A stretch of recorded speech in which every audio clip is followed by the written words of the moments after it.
And we're back here once again with another episode of the Cloud9 podcast, season 16, episode 14.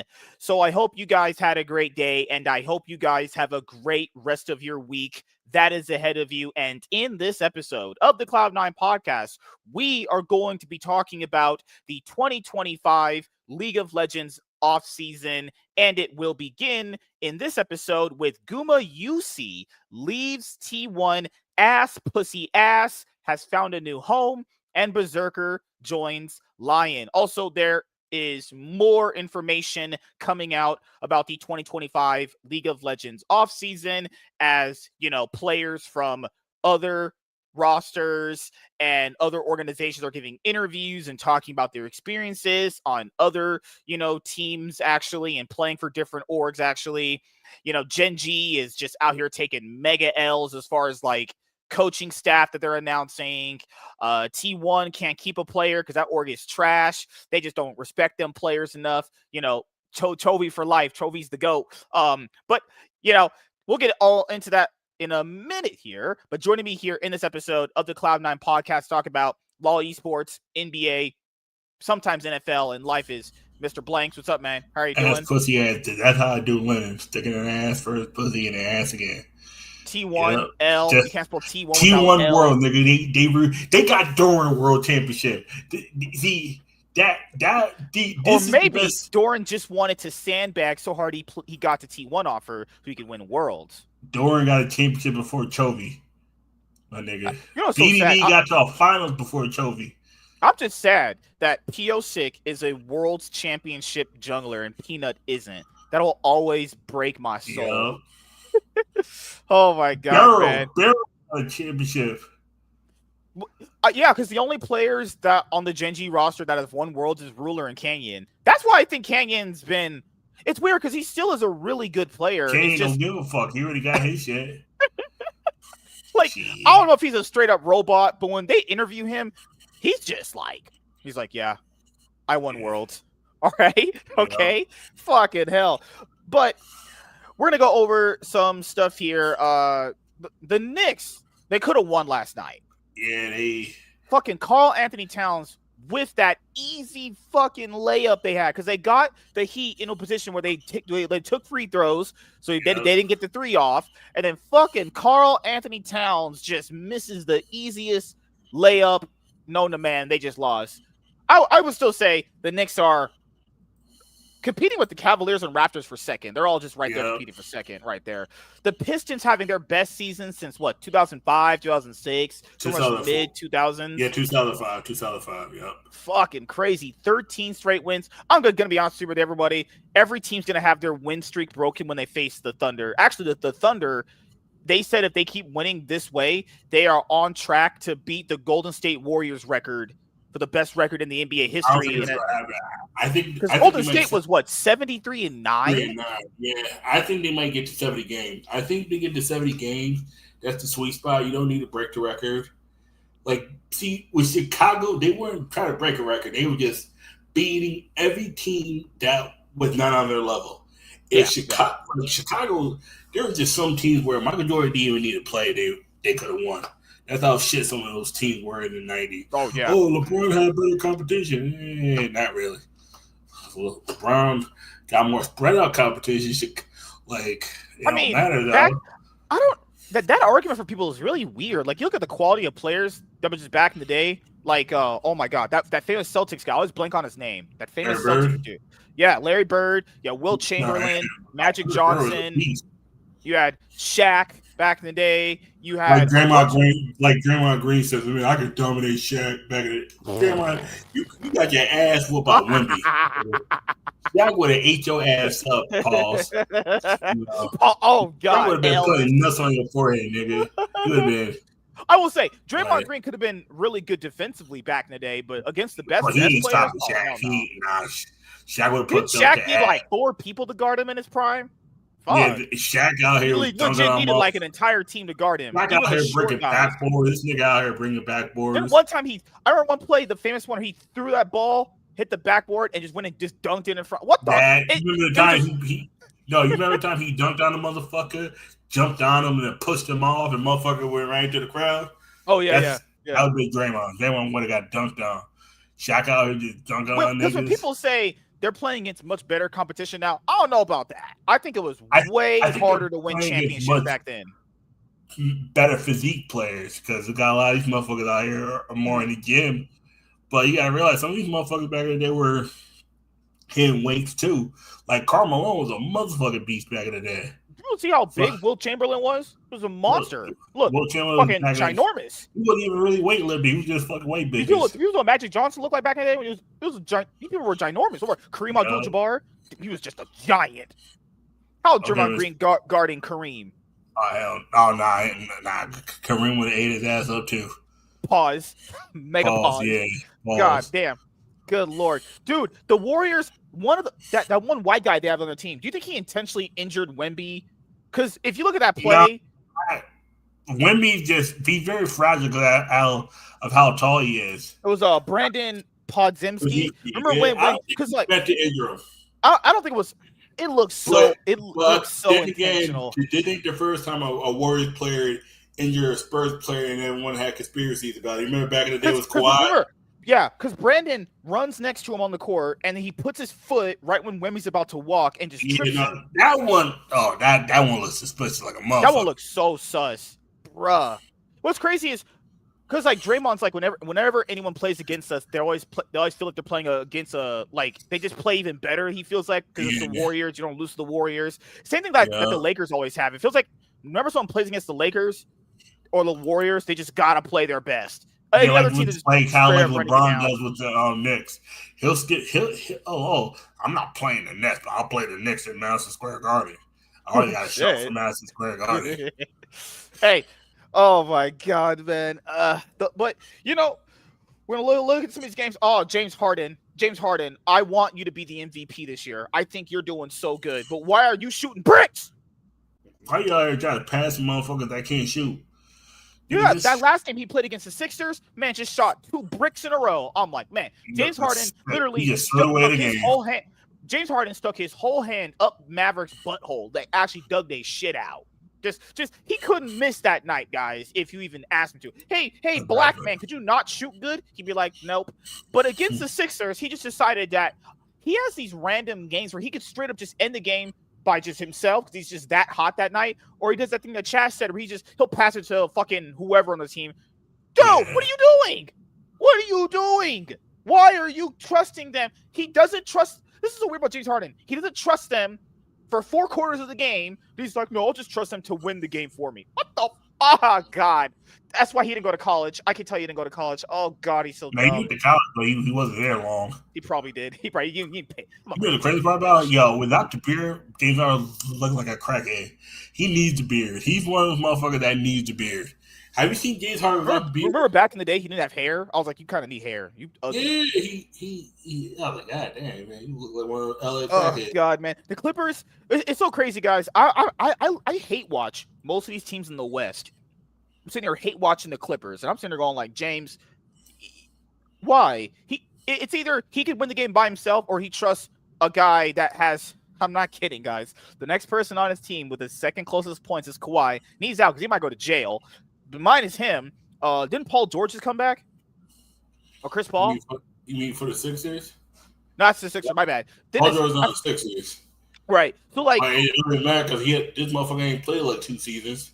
Oh, yeah. I fucking hell. Because then, outside of James Harden and Kawhi, if Kawhi's not playing, the average person on their team averages like 15 points. Bro, you're going to pass the game-winning shot to a person that is averaging 15 points a game? That's insane. You know, 38% efficiency? Okay. They're like missing all their free throws. They're straight up like, 48% on free throws? 2 out of 5 shots, he makes it. Right. No. Or James Harden. Or then it'll be like, well, James Harden, he'll fucking like run down the court so fast that he's not even processing his shots. He doesn't process the final shot and still loses it. God damn. But I hate watching the Mavericks right now. I know Eric July. I know that's his team. But I was like, Eric, you watch this, buddy. Bro, you don't watch the Mavericks this season. You might actually blow your fucking brains out, honestly. I want to watch for like the next 2 seasons. They need to trade everybody but Cooper Flag and PJ Washington. Trade everybody. Trade Anthony Davis first. Trade them, get some draft picks and some players. I feel so. Oh god, the Mavericks guys. I've been hate watching the Mavericks so hard. I don't know what this team got. I don't even hate watching because every time this how you know it's bad. You decided to start D'Angelo Russell at point guard. Pack everybody up. There's only 4 players that need to be on this team. They're trying to make Max Christie a clutch player. Max Christie ain't no clutch player. Max Christie makes 2 3-pointers in 4 quarters. That nigga garbage. 5 players that PJ Washington can't be traded yet because he was recently signed. There's 5 players out of all these that need to stay. Mavericks fans on Twitter are so in denial. They're sitting there going like, well, if Kyrie Irving is this like God that'll come back and just fix all their problems. Guys, you understand if you're a Mavericks fan, you're probably not making playoffs at this moment in time, right? You are that far behind. Now keep in mind, it's an 80-game season. Anything can happen. No, fuck up playoffs. Y'all need to give Angel the number 1 draft pick. That's what what was the Lakers trade? They got the first round draft pick, and what else did Mavericks get? A bag of cereal? Yeah, a bag of cereal. But bag of fucking Funyuns they got. But they didn't trade the 2026 draft pick. What they need to do is trade Kyrie, trade Anthony Davis, try to trade Klay Thompson for whatever value he has left, trade D'Angelo Russell. Dude, I'm thinking Jay Morant. Do you think even that fixes their team? Nah, that makes the team worse. No. Matter of fact, keep him out of Texas. John Morant go from Memphis to Dallas, like one area where niggas and guns, another place is just guns and niggas. Dallas is just Memphis with a little with no gun law really. Yeah, Memphis out here is talk about John. Said, John, you ain't no goddamn hood nigga, man. You just a nigga with dreads. Oh God. Anthony Davis, Kyrie, Clay. Trade Daniel Gafford if possible. D'Angelo Russell, Derek Lively, Max Christie. All them niggas need to get traded. Max Christie, I don't understand why they're trying to make this guy their clutch player. This man makes like 4 3-pointers a whole game. Value the trade that they got. It's not like they're just rolling over and losing. There's just no efficiency in their team at all. You traded a perfectly good Lamborghini for a busted down Lamborghini, a busted down Corvette, I would say. 2 weapon. It's like they traded a Lamborghini for a Corvette. A Corvette and a bust down Honda. That's Max Christie. You traded 1 car for 2, but one of them only got 3 wheels. The other one, we don't know if it works. And you know the Limo go to work because you just saw it work a couple weeks ago. Yeah, PJ Wash, some of these guys, it's watching them is so frustrating. I can understand why Mavericks fans are about to blow their goddamn brains out. It's that part of they're not even the worst team in the West. Right? Pelicans. Absolute garbage. Kings are getting wins because people forget to play defense. The Pelicans, I don't know how the fuck they got their wins. I mean, you knew the Kings were finished this season when they signed Carmelo Anthony. Russell Westbrook. You already knew. You knew they were fucking finished. It was like, all right.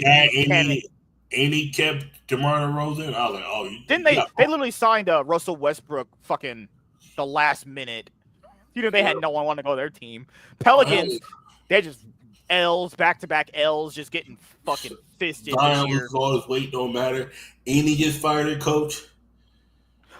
Kings were in the play-ins. Play-ins. They got knocked out by the Mavericks, garbage. I think. Kings are absolute garbage. Kings are just straight trash. It's crazy. Mavericks fans think they're the worst. No, you guys are comfortably the third. Record ever, 6-7. Trailblazers. Trash. These teams are actually just garbage. Clippers are a fucking disappointment. How the fuck you only got 4 wins? The Clippers should have way more wins, though. Nah. I'm gonna tell you why. Bradley Beal washed. They have Ivica. I forgot that. Zubac. They got Zubac's not a bad player. Zubac. No. You got Cam Christie. You got the other Christie brother. No, you got a bunch of washed niggas on the team. James Harden's damn near washed. Chris Paul been washed. Kawhi ain't been good since 2021. Bradley Beal ain't been good since 2020. Yeah. John Conley ain't been good since 2023. Brook Lopez been washed. Bogdan's been washed. Been super washed. You got 2 niggas named Kobe can't shoot. Ain't that a bitch? You got a nigga named Chris Brown. That's also the worst picture of Kobe Brown. That's the worst. Kobe Brown and Kobe Sanders R.P. Kobe. Neither of them Kobe's are good. Ken Christie, don't know him. Yar, I don't know. Their team, the Clippers, are no different than the Nicholas Bucks. Batum's your third best player on the team, and he damn near washed too. Like the Not Clippers, trash. like the Clippers literally is just Milwaukee Bucks, but in the West. It's literally James Harden. That's it. It's just a bunch of old niggas. Old nigga that don't want to play. Old nigga that don't want to. Now he doesn't want to shoot. Old nigga who gets old. Old nigga who getting paid today with Bradley Beal. This motherfucker. Who the fuck? Washington really gave this nigga a no trade clause. Like, really, nigga? Okay. And then the Clippers went, oh, man, we must have him. He got no trade clause. I mean, he must get gold. They got him on a friendly deal contract. It doesn't matter. He watched. This whole team's about to watch niggas.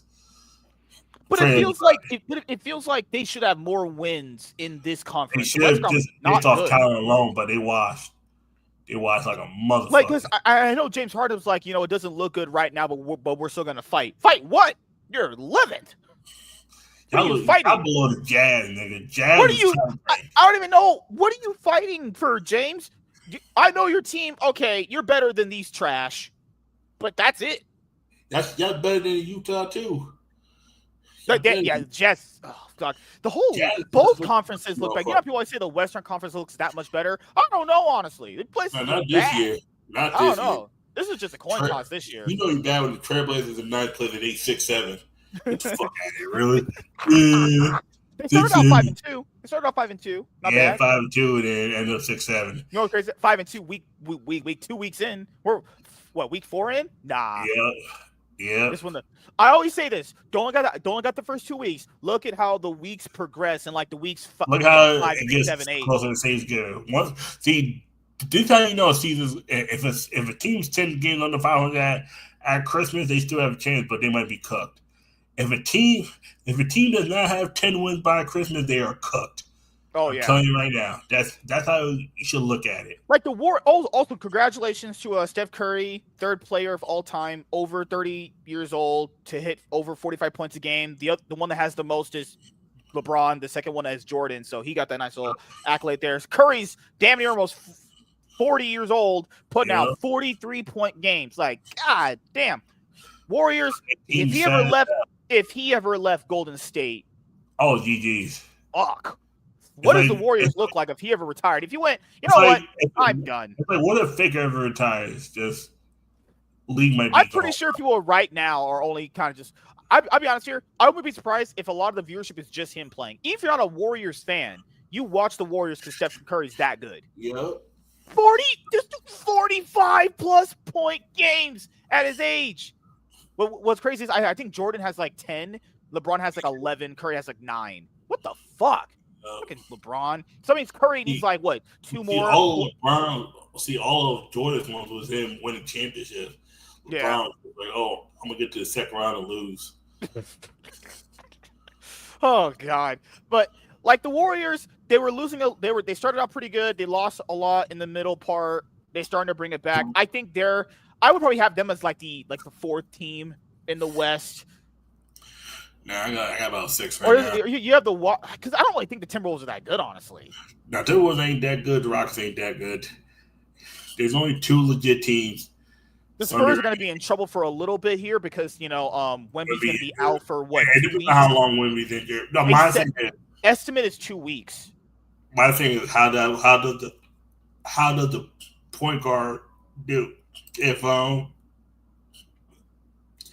they go 500 or better without Wemby? Yeah, the Spurs are dangerous. Yeah, that's the thing too. If they can keep up their momentum without Wembyana, that's a pretty scary team right there. Because if he comes back, he just makes them better. Lakers are an odd team, but they are doing pretty solid without LeBron, and I'm so happy about that because fuck LeBron. He's coming back. It's almost time for him to come back. They said mid-November he's coming back, so he's coming back soon. He that nigga in the G League, man. Bring up Bronny James. Oh my God! No. Bronny James. Oh, he was throwing L's. One of they're in the Bucks or whatever. He couldn't even guard the Bucks' worst player. I'm like, just. Oh yeah, him versus Giannis. I was like, just stacking L's. Good job, Bronny. What was it? Nuggets. Oh my God. There was a game I watched the Nuggets recently because I haven't watching the games. Jokic still having a great season. Literally, Aaron Gordon, I swear to God, threw their fucking other game away. It was a game they Oh played no, like a no, few days ago. he threw that shit out the window. He just straight up threw the game. Aaron Gordon is the Doran of the Nuggets. That motherfucker was throwing game in. If you give him the chance to throw, he will. He was just. Oh my God! Yeah, it was against the Bulls. Oh my God, Aaron Gordon, you are retarded. Oh my God, my brain eviscerated. And I actually wanted Nuggets to lose that game because they were wearing them damn Pride jerseys. Oh damn, they wore Pride jerseys. That's the. I forgot what it was. Colorado, no one buying that shit. Get them back wearing their actual black and gold. Ain't no one buying that garbage. No, go back to the blue and gold from the. Yeah, that's fine. Go back to that too. Good Lord, Aaron Gordon legit. I forgot why some teams have the Pride girl jersey. The Knicks got them. I'm like, that shit look trash. And none of them ever looked good though. Like most of those Pride jerseys look like crap. I wouldn't buy that even if I didn't like Looney Tunes. Oh, New York stands for Pride. Yeah, only in Manhattan, only in Hell's Kitchen, and so no one gives a fuck about Pride in Harlem. Fuck that. Because motherfuckers be sick of all of New York cares about Pride. The Bronx does not care. I'm telling you this right now for the Bronx does not care. I'll be honest here. I guarantee you those are their lowest selling jerseys right there. Are those Pride jerseys? I guarantee you no one buys that shit. I guarantee you it's like that. The shit they only ordered one. Oh, that's why Jokic. Oh my God, dude. I get why he did what he did. Remember how he inbounded that fucking ball that far to get the foul, and he got it and he missed that final three. Oh my God. Yeah. Aaron Gordon and Jokic just threw the whole game. But then again, a lot of these teams now that we're watching in the NBA currently, a lot of this shit is like it's straight up one-man teams for a lot of these teams. Like if you look at the Nuggets, it's what? It's just Jokic and Aaron Gordon and Jamal Murray. Yeah. Like every 5 games. Yeah, like who else we got here? Like like the Thunder. I know there's one player still missing, right? He's out currently still. They don't have Caruso. It's Caruso, I'm pretty sure. One of them is out still. One of them is still out. And they're 14-1. Now, are they gonna break the Warriors record? It was 73-9. I don't think they will. I think they're going to be 70-12. The only way to get that is that means they would have to basically win almost every game in this round robin and the next one and barely drop games at all. Damn, fuck. I don't know. It's a possibility. I don't think it will happen. If they get to the All-Star break with less than 5 losses, they could do it. Yeah. If they get to 7-6 losses, I don't think it's possible at that point. But then again, who knows? Eastern Conference. Oh, what we got here? Oh, the Nets 2-12, trash, worthless. We got Pacers 1-13. God damn. The Wizards out here lost 11 straight. The Wizards out here losing 11 straight games. The Wizards lost it. The Wizards were up by 10 against the Nets and threw it. The Wizards at absolute L's. Pacers at L's. I knew you watched the game, and I knew you went, wow, yep. If you want to watch truly a game of basketball of all time, watch the Nets versus Wizards. That truly might be one of the worst games I've ever seen. If you ever want to watch a team just tank on purpose, just watch that series. Oh, Nets were trying to tank, and the Wizards nope, we got to take even harder. Oh God! You know what was the funniest shit when the Lakers played the Hornets? The caster commentator for the Hornets, amazing dude. I don't know his name. He's amazing. There are more Lakers jersey fans in there than the Hornets fans. Oh God, they were all ringside. Yep. Oh God. If you truly want to see some of the worst basketball you've ever seen in your entire life, I don't care what era you grew up in, watch the Nets versus the Wizards 2025 in November. That might straight up be the worst game I've ever seen in my life. That was some true peak of ass. That was some true garbage. Oh, and the most boring game was the Bulls versus the Spurs. That was a snooze fest. Bruh. Holy shit. Bucks are out. Bucks aren't a bad team. I think they're not bad. but it's just Giannis that carries them, and they still have Kyle Kuzma. Why? Because fucking reasons, obviously.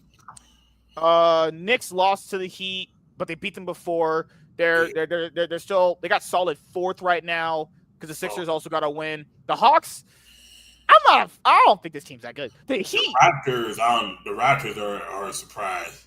Oh my God, the Heat, they can't rebound for shit. You watch, dude, the game they were playing against you guys, not the game like a few days ago, the one before that. Oh my God. They could have scored way more. I'm not saying they would have won. They're still going to lose because that one guy came off your bench. Those motherfuckers gave up 140 points. They were cut. This is the issue with every team. They couldn't inbound. They couldn't rebound nothing. Dude, Karl-Anthony Towns was grabbing rebounds that literally he should have never been able to get in his entire life. That team is trash. This kid defends 3-point shots. And he can't rebound. Yeah, and he can't rebound for a goddamn thing. That one guy came off your bench and he scored 15 points in 5 minutes. I was like, you talk about who was he? Oh yeah, he one of the I forgot which one. No, Mick Pride was fun. It was came off the bench, just 20 points. All right, game over. 36 points. I was like, oh, GG's. Here getting packed up. They couldn't rebound anything. Bam was getting outboxed by everybody. Bam can't rebound. The only reason why they lost last night is because for some reason Karl-Anthony Towns just didn't make that last shot to go into overtime. I don't know how he missed that for his life of him. If they had Jalen Brunson, that game is fucking won. Honestly. Oh yeah.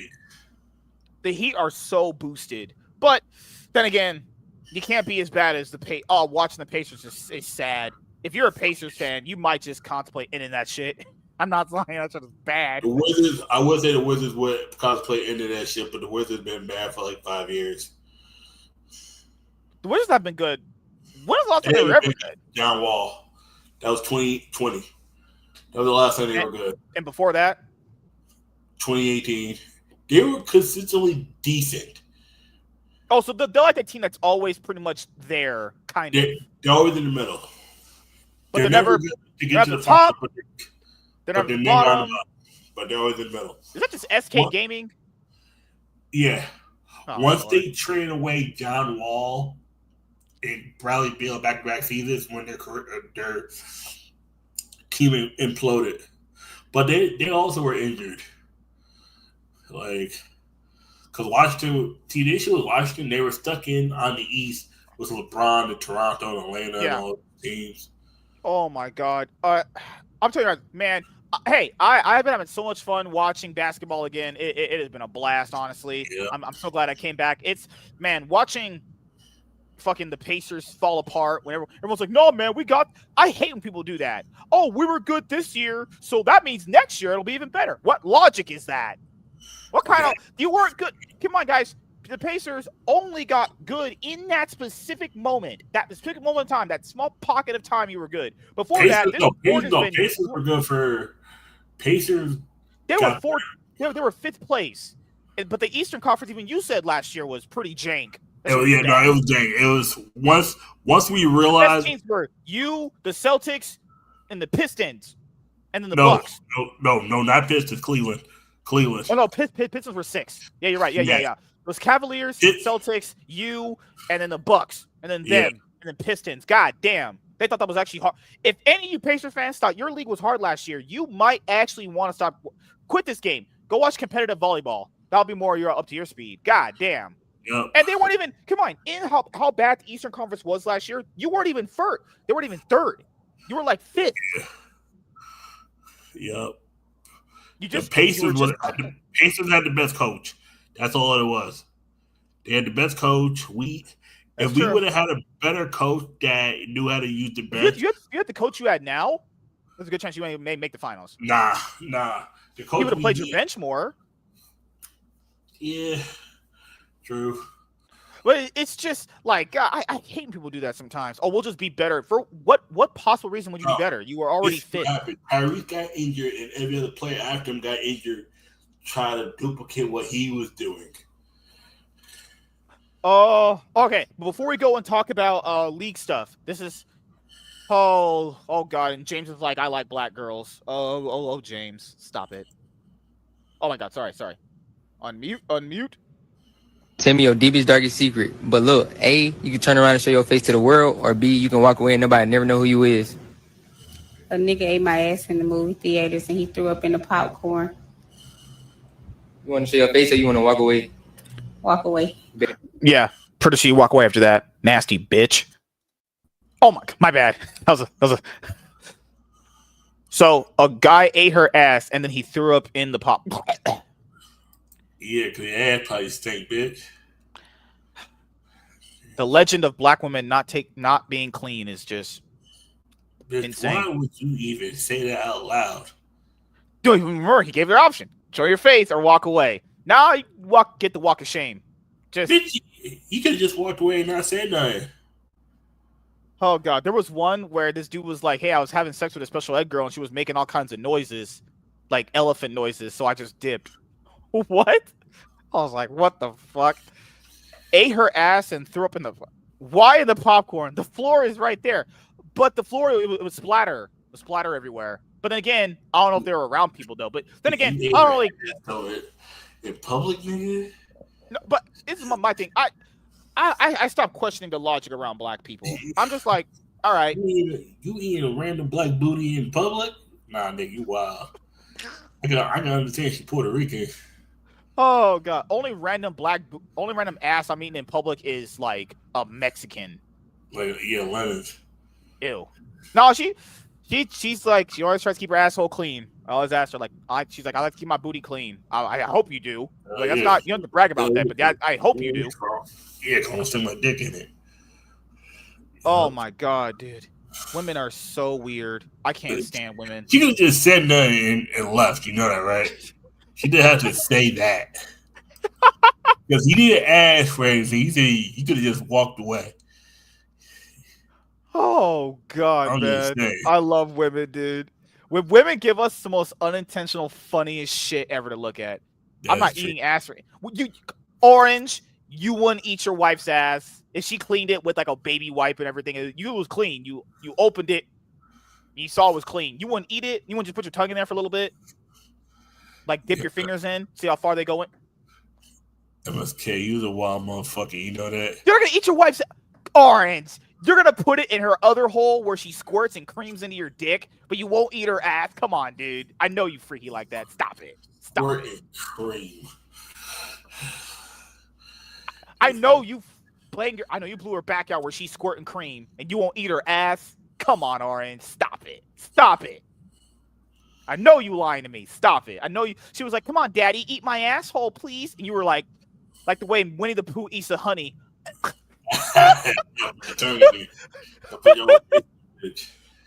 You said you fisted a girl. You and Chad said you fisted women before, but y'all want to eat their ass. You guys are insane people. I never said I was going to eat a black girl's booty. I never said that. That's true. You always had an asterisk there. Black or white girl. Most I eat were Puerto Ricans and like Colombians. She can go first, then I'll do her. Hey, if she ever says your sex life is boring, spice it up a little bit. Dig in that butt. I ate this girl's ass who was cosplaying as Selena. Oh God, you. Oh, all right. Well, WG's clipping that. So, good lord. No, this is kind of James wants. I want to put one out. James wants me to respect this. I want you to hear the answer this Shaniqua LaQuisha bitch about to give. Just hear this out. What's your type? I like big dick niggas. Boy, that escalated quickly. That's my type. I don't give a fuck about height. Okay. Based on how I look, what you thinking? You probably got a big dick. I don't know. Short niggas be packing. Me personally, I wouldn't take this level of disrespect. You shorter than me. James wants me to respect this. You shorter than me, bitch. I would have you on your back, crack your cheeks. Don't fuck me. Hey, and I'm supposed to just like respect women like that. She thought I'll fuck around, put my nuts in her mouth. Remember one of them that he was doing? He has to really, really cute looking white girl. Oh my God, definitely makeup and shit. He was like, if this was your last day on Earth, what are you doing? She was like, probably getting nutted in. Yeah, yes. Gotta get some dick. That ain't no problem. That ain't no problem. Hey, man. Hey, she started her priority, sure she gotta get dick before she died. Oh my God. Oh no, the Chisel Adonis. What is up with this algorithm, dude? Oh, What is up that with that man's algorithm? Oh my god. This is the you thank God you already had dinner after this. Orange, don't eat dinner after this. Just Absolutely. Oh, Friend caught this on oh camera. no. Dude, oh, no. what's the gorilla doing? Just standing. Wait, is he taking a shit? Oh, son taking a shit. That's crazy. What?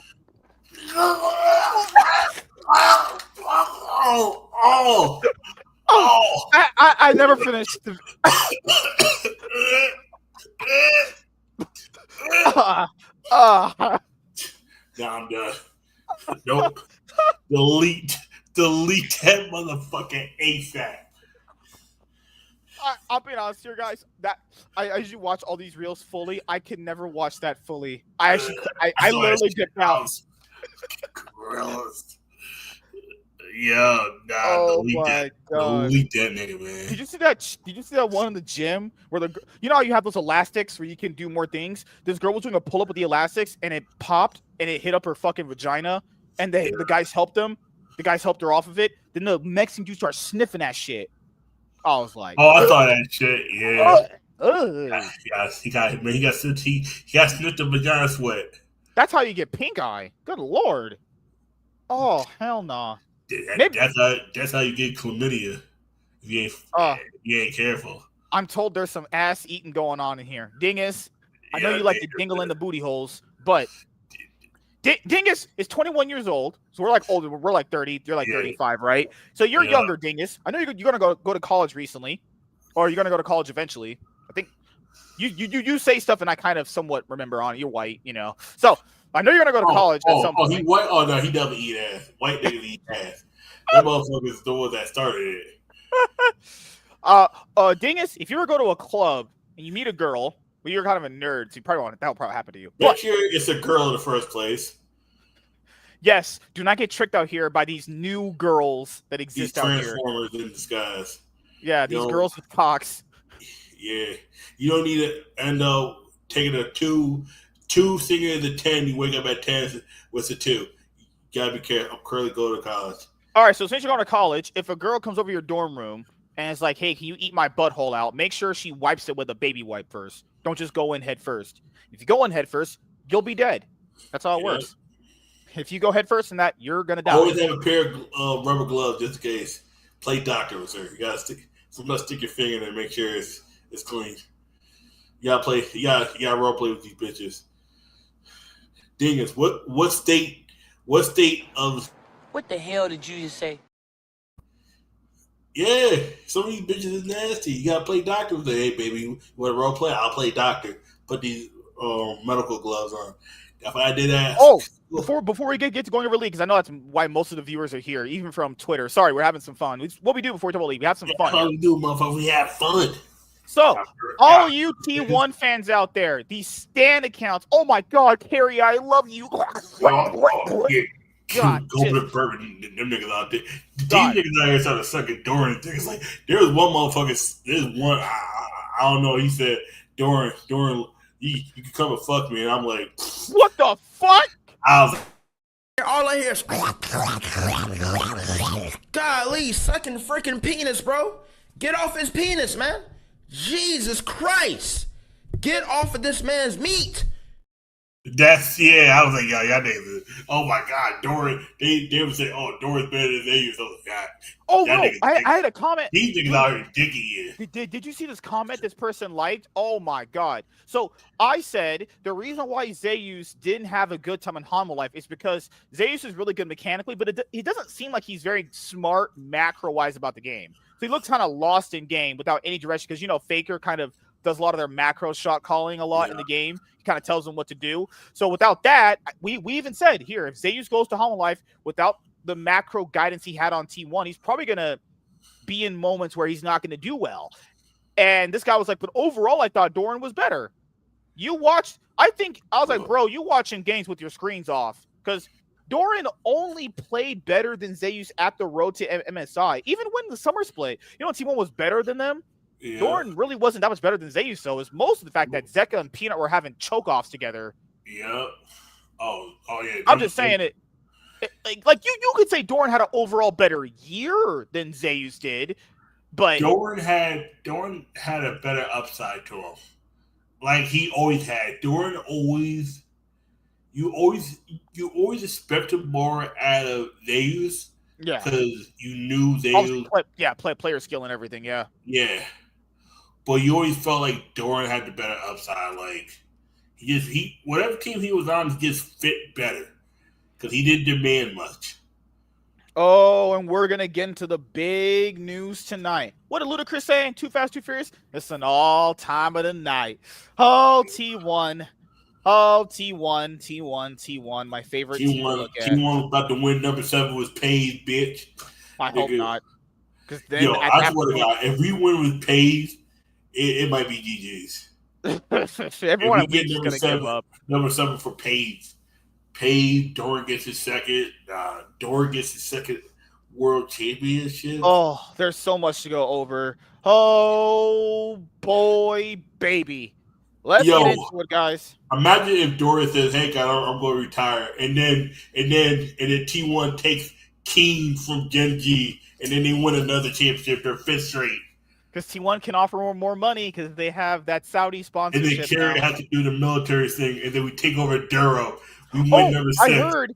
So if T1 or whichever players that go win those, because that's why you win those Asia games. Yeah. If you win the Asia games, you get exempt from military service. So Faker's never going to have that. He'll never go to military service because he won the Asia games. Plus, he's going to be too damn old by the time he gets out. He's going to be 30.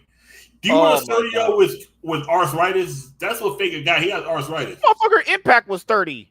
He was doing. You're right. So I was about to say, do you want someone 30 years old with arthritis who can't carry a gun? Do you really want Faker with a gun? His wrist be too weak to hold a gun? Yes. Oh yeah, you're right. Yeah. Dude, he said he don't eat much. You want his frail ass. He doesn't eat much. He doesn't talk to girls. Apparently, you want his frail ass on the front line versus North Korea.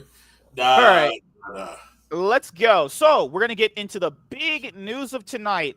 Gumayusi, the AD carry that was on T1's academy team back in, I think, early 2020, 2021. So this was when Coach Kim was coaching T1 back in 2021 after that whole Danny situation about that 10-man roster bullshit that was going on. So Coach Kim was the one that really brought in Gumayusi because Teddy, as good as Teddy was always just really inconsistent. Teddy is like the Hillisang of ADCs. He's just a really inconsistent player sometimes, you know? So at Worlds 2021, it was in a group stage. You had SK, you had T1. That's when they became T1 because they were SKT the previous year. It was T1, 100 Thieves, EDG, and Detonation Fuck Me. Now, I always said they were Detonation Fuck Me because it was a Japanese team at the time because they got a representative at that moment in time. They went 0-6, trash. 100 Thieves went 3-3. EDG went I think 3-2, and then T1 went 4-1 or some shit. The only loss T1 had in that group was against EDG. They lost day 1 to them, and then T1 just kind of cleaned everyone up, honestly. So so Teddy played his last game at Worlds that day. So after they lost to EDG, they played Gumayusi ever since. Now people said, but that's not fair to Teddy. I'm going to be honest here. Gumayusi is a better player. You saw it mechanically in the regional qualifier. You saw just how talented mechanically that guy really is. He was awesome. He was a very good player. Then his first World Championship, he got 4th place. It was a nail-biting series against DK, the team that went to the finals anyway. What's crazy about that group draw is that you had the LCK draw on one side and the fucking Chinese one on the other one. EDG faced RNG and they faced Genji to get to the damn finals. T1 faced DK and DRX or some shit, you know. So his first Worlds, you gotta tell this guy was good. 4-year first World Championship, he got 4th. Then the next year he wins the domestic trophy and wins the LCK 2022 spring split against, Ruler. Then he's always pretty much been a top 3 best, or you could debatably say best AD carry in Korea. He's won Worlds 3 times. He's won EWC. He's gotten second finals multiple times. I mean, what else can you do there, honestly? You're looking at it from his perspective. what else can you really do more there? But I will go more into that in just a moment here. Venom, how you doing, man? Do you think 4-peat is possible? We're going to get into that, actually. So T1, as much people like T1 is very, I wouldn't say smart is the not best word I could use. I would say they kind of, not even luck into things. They get very weird circumstances and somehow make the most out of them, even though they kind of put themselves in that circumstance. Do you guys remember last year, the reason why Zeus left? Zeus just wanted to this is insane. He wanted to play for them more.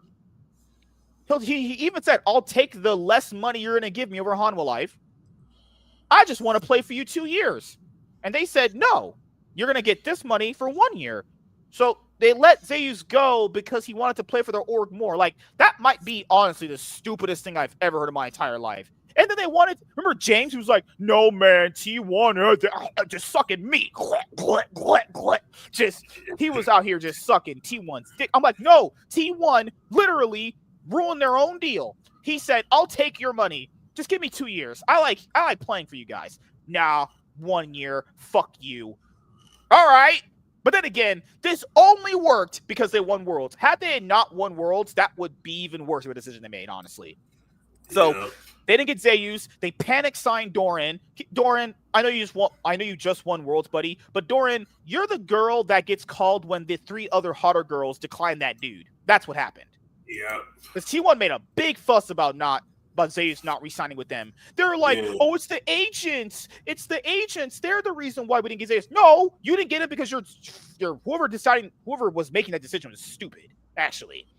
So Gumayusi gets benched for Smash. Well, it was 2 weeks into the LCK 2025 Cup because he was having a lot of issues playing Kai'Sa. And Kai'Sa and Zeri have always been the champions that he's always kind of struggled with. And Ezreal. And he got swapped out for Smash. And what's crazy is T1 actually were winning without Gumayusi. Actually, they carried the entire group. And I even batted for T1 in winter too. It was not their fault. They didn't get past Hanwha Life.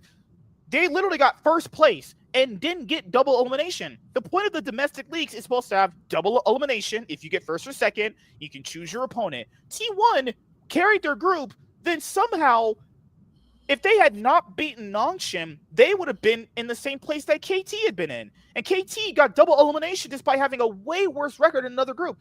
Actually, one of the worst formats ever. That might be legit worse than Worlds. That might legit actually be worse than Worlds format. At the same time, if you beat T1, you should be able to beat them again. That was the thing they were saying. You should always be able to beat a team. Yeah, but your reward for getting like first place like that means you get to be in that position. That's your reward. Yeah, so they got no reward for being first, and the reward was play against Hanwha Life, the other team that's probably better than you. Well, all right. And crazy. Went to 5 games. Smash did not perform very well in that final game, and then Joe Marsh was like, "Hey, you're playing Gumayusi first." So he just forced the coach's hands to play Gumayusi. I mean, at the end of the day, he was right because Smash.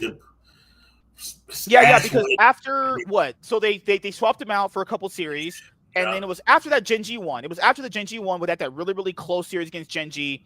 They played Smash again, and the Smash was, I think Smash lost. That was when they randomly lost to like Fear X or some shit. Yeah, that's when you realize the confidence was shot. You're like, yeah, they lost to Fear X, and the T1 fans, oh my god. So apparently Smash just mental boomed 2 weeks in, so they had to play Gumayusi because the other guy they wanted to play, well, his brain just fried, honestly. So at that point, they were just stuck with Gumayusi, and then they wrote to MSI. They obviously Doran had a really great carry performance there, and they got to MSI. And keep in mind, T1 easily was 1 game away from winning another MSI this past year. They were 1 game away from sort of just winning the mid-season invitational and Worlds this year.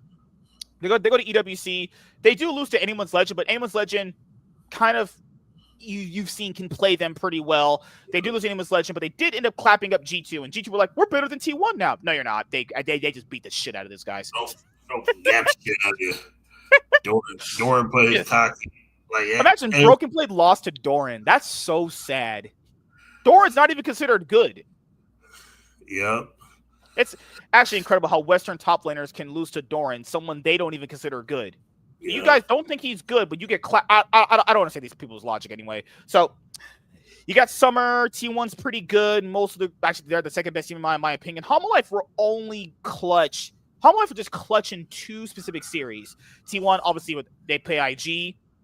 They beat IG. They eventually win Worlds. And then you get this that comes out. Gumayusi expected to join Hanwha Life Esports. And you guys know, Hanwha Life is a company apparently that just has, they're like a car insurance company. They just have apparently infinite money. That's what happens when you can scam people, allegedly, you know? So apparently he's going to join Hanwha Life. And people have said, is this going to be another Zayu situation? So the big problem with this, it's not that he's the issue with this trade. The issue with this trade is, well, Viper's contract's up. That's 1. 2, Viper was solo carrying Hanwha Life at one point. Honestly, he was solo carrying Hanwha Life for the latter half of this year. So is Gumayusi going to be in the same spot? Because if Gumayusi is going to be in the same spot that Viper is, they're cooked. Then their roster really didn't get that much better, though. Oh no, it got worse. Okay. This gonna sound fucked up. If Guma is really going to Hanwha Life, their roster got slightly worse. Not because of Guma, but because of what Viper did. Guma's going to have to do what Viper does, but much more. And that wasn't even enough for them to win. That wasn't even now enough. We don't know who the jungler is because Peter retired. The rumor is still Kanavi. He's still the front runner. Oh god, yeah. Holland's about to take a massive drop. Kanavi is like what Bjergsen was. Good domestically, but just sucks internationally. No, that top esports match showed. T1. Oh, T1 went 5 games and they won Legends. Damn. Faker's you guys tired? And then Faker's you guys are tired? And next thing you know, they just fit the fuck out of top esports 2 days later. I'm not even kidding. So, it's not about Gumayusi having to prove himself. It's more like Hanwha Life losing Viper and getting Gumayusi is just like it's like just a lateral move. It's not a lateral. It's slightly a step down because they're not just losing Viper. Depending on the carry potential. It depends on if he can do the same thing as Viper. But even though I think he can, you didn't really change anything. Because the problem is not 80 carry. The problem, they could have got Pays over him. It wouldn't have mattered. The problem is Zeka has not been good since winter of this year. He's actually been kind of just bad. Yeah. For a while. He's been bad. Even when they beat other teams, he's not been the reason why they've won. Zeka is just not. If Zeka ever gets back into form like he was earlier this year, they could be a good team. I think this is just an odd lateral move. I swear, literally, you could put Pays or Ruler in the spot. It's not changing anything. Their team's going to be the same. I wouldn't even say this is lateral. This is a slightly step down because Gumayusi has the talent, but now talent-wise is lateral, but this might be a step down for Hanwha Life. Also, this is Gumayusi's first time playing with a different support on stage. A different mid laner. And this is the same thing that he's going to go through the same thing that Zeus went through. This is a whole different new environment, coaching staff, the way you scrim. He's just been under the T1 umbrella for what? 2020? About 4.5 years. That's a long time to be under someone's just, leadership at that point. 5 years. 5 years. Yeah. 2020, 5 years. And the reason I say it's going to be rougher for Gumayusi because they used to just hang around on the island. He's good. Jump in and jump back out. Jump out. Come back in. Okay. Roll a little bit. You're good.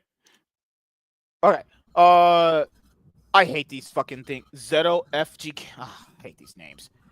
Zeto FGK loses another letter as one of the biggest moves of the offseason is once again happening in the LCK. According to sources close to Cheap Esports, Gumayusi is expected to join Hanwha Life Esports to become their starting AD carry ahead of the 2026 season.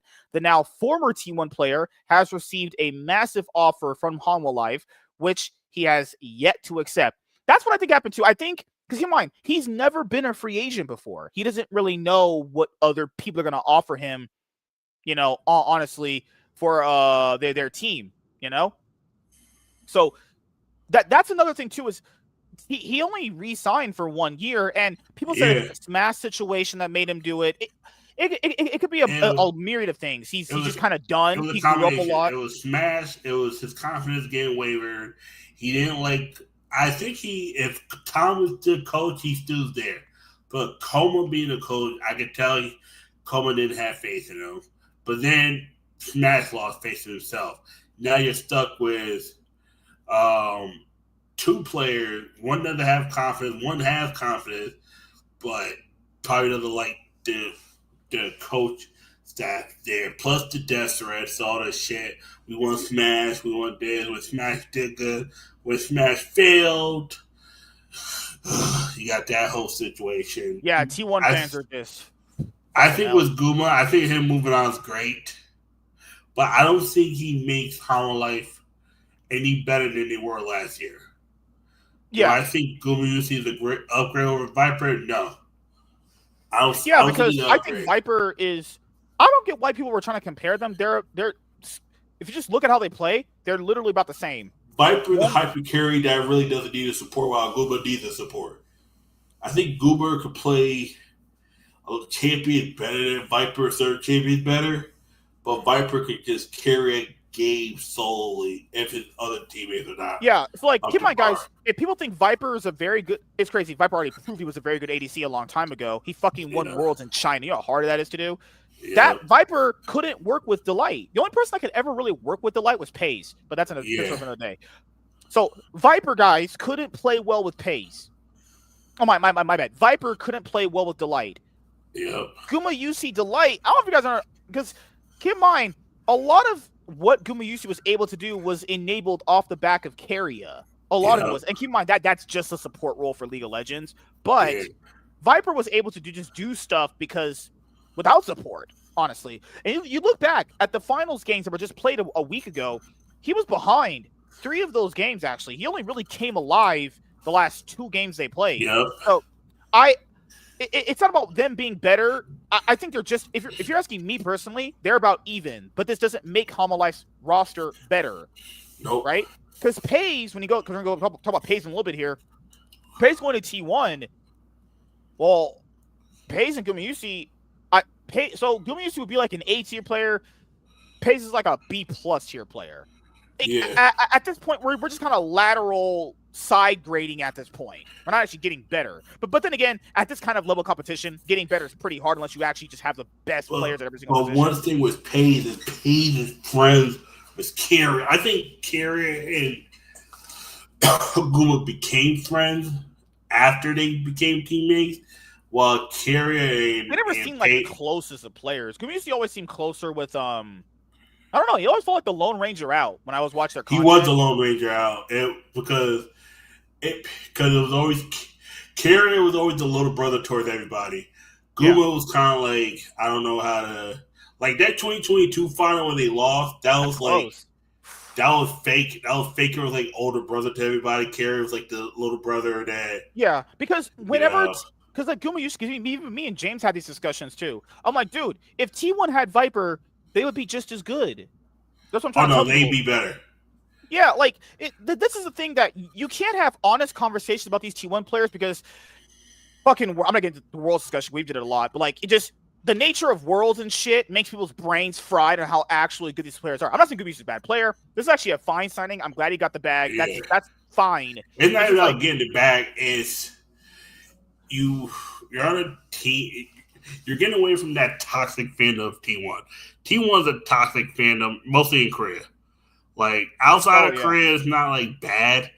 In Korea, it's like they're the Korean version of KC, but much worse. Like if Gumayusi is that guy, okay, I guess it's time to prove it. Yep.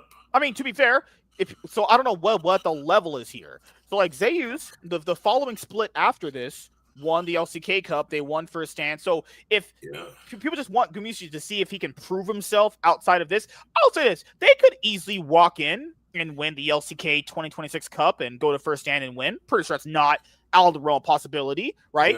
Yeah. If the logic is, can he win without Faker?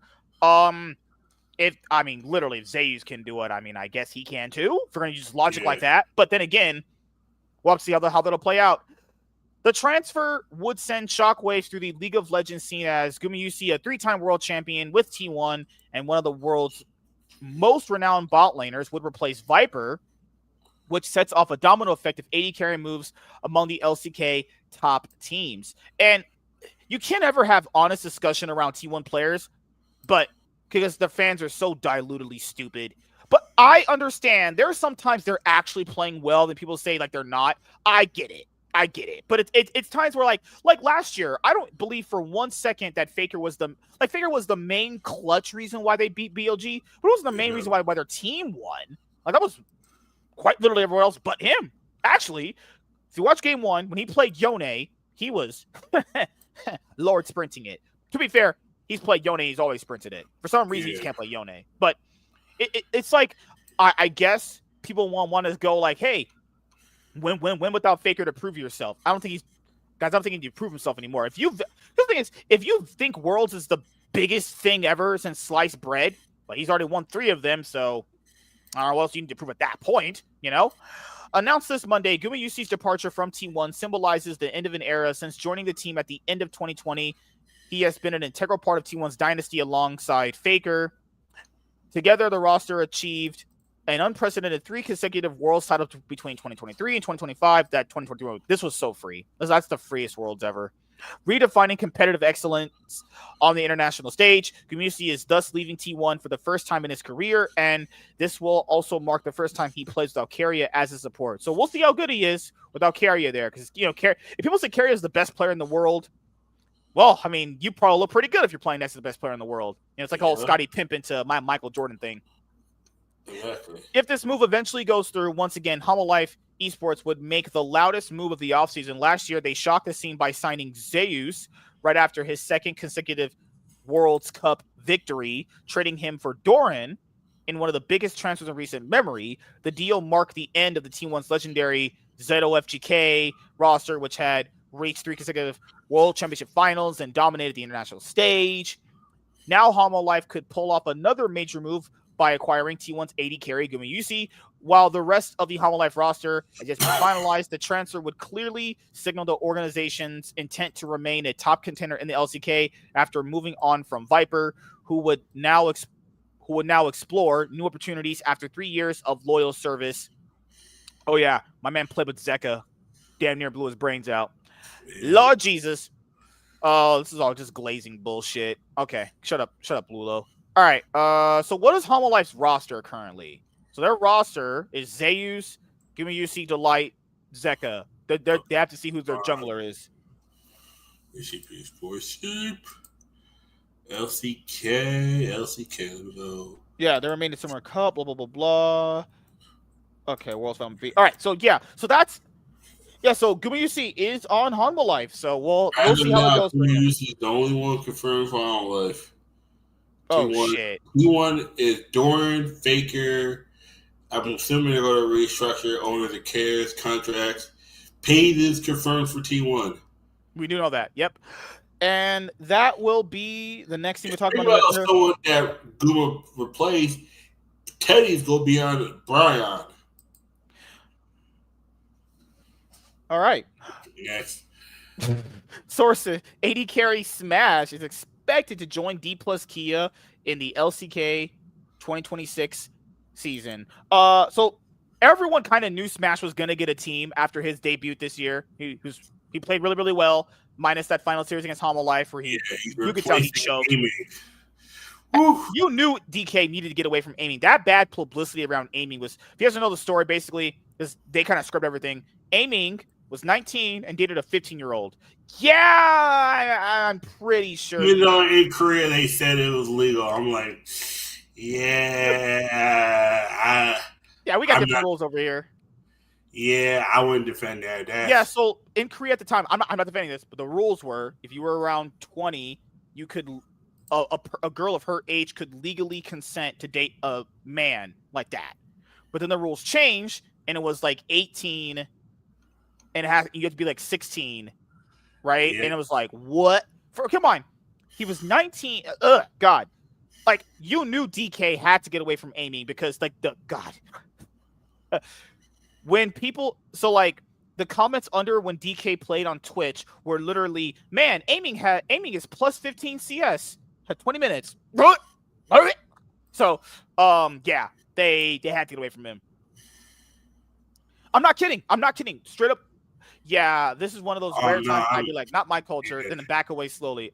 Yeah, no, that's people keep saying Google aiming at 15 because Korea scrubbed a lot of it because they don't want to deal with a lot of that. Korea does not like backlash like that a lot. I think most of South Korea is conservative, in my opinion. That's what I think. Most Asian territories are. But you gotta realize conservative for them is a little bit more different than us. It's different from conservative here. It means something totally different. Like, hey, one episode here I'll go over because I bookmarked the Reddit post to make sure we didn't lose it unless it just took down the post, right? He was 19, dating a 15-year-old. Yeah, goodbye. Yeah. And people said that's career ending. Yeah. Those are you have to draw a line somewhere in some of these things. And people say, but they're taking Saudi money. Well, I don't think DK is taking Saudi money. I don't think they are. But even if they were, but then again, you can't keep. Guys, literally a PDF if you want to say that. Honestly, you can't do that. Even if their parents consented to it, even that's the law there. Hey, that's your country. You can do whatever you want in your country. We over here, it's pretty sus. Honestly, no. To leave the country with them because then that's considered trafficking. Good. Oh God. I mean, we have states that let you marry at 14 if the parents sign off of it. Yeah, Kentucky or Kansas. I know Kansas for sure. But you do know also with that law, they cannot leave that. They cannot leave that state. Yes. As long as that person is underage, because you go to another state, they can arrest you if they feel like you are. It's not trafficking, but me pulling you over was.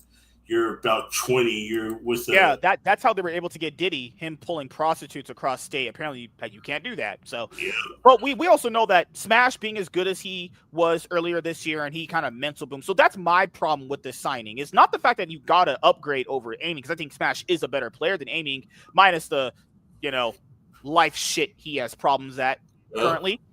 So, can he handle the pressure? Because he mental flamed out really, really fast. So if he mentally just collapses, I don't know what that's going to look like. And we know there's a new DK Breaking Point documentary, like TL had Breaking Point. Oh, we know there's there's some Breaking Point shit in DK. Apparently Lucid was cussing Showmaker out on stage. God damn. So Smash got a starting spot, but let's see if his mind can let's see if his mental fortitude is enough for this position actually.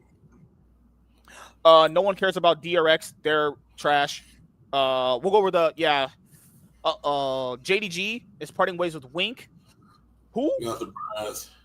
Kai Wing, who was a support for CBS Flying Chinks, is leaving. So they're going to get a new support. Homo Life share a heartfelt goodbye to Jungler Peanut. Gay. So Dandy. So most of the coaching staff for Homo Life is gone, but this happens all the time in Korea. Like Korea is very cutthroat. Like you don't get me anything, or you don't win jack shit, or you fail, you're just out. This is how it works in their country. We'll talk about the talent thing in just a moment here, but that'll be a little bit later. So we also have Jaiwoo's joining DRX. D and Freaks like we have a new coaching staff. Who are your players? You got some players. Okay. So Tabe is leaving Anyone's Legend and apparently is choosing between JDG and BLG. And people are like, but he's only leaving Anyone's Legend because BLG and JDG are offering more money. Yes. Esports is so uncertain about it, just everything. Everything about this current League of Legends landscape is based off uncertainty. Yeah, you need to kind of get the bag whenever you can. Like, I'll be honest with you guys, I'm not trying to be that kind of guy, but given how the economy is for league teams and operating costs and everything, a lot of these teams right now may not be around 5 years from now. You got to take the bag when you get it. People say, but BLG got rid of Tabe after 2023. Well, there's no rule saying you can't grab someone back. I mean, T1 grabbed Coma back and Coma left. Like, I'm just saying, I don't fault the guy for trying to get the bag, especially in China. The LPL, as Chad said, is kind of collapsing currently. You need to be on the best org possible with the most money. Sorry, just how it works here. So BLG's problem was getting rid of this guy. I don't know why they got rid of him. They should have just gave him a raise, but maybe he wanted a different environment because China does that. They'll be like, go to a different org and prove yourself. And he did, so he gets to come back and get the bag. Levi is retiring. I've seen this guy forever, since 2017. He's done. He's like, I'm done. I can't do it anymore. VCS players are trash.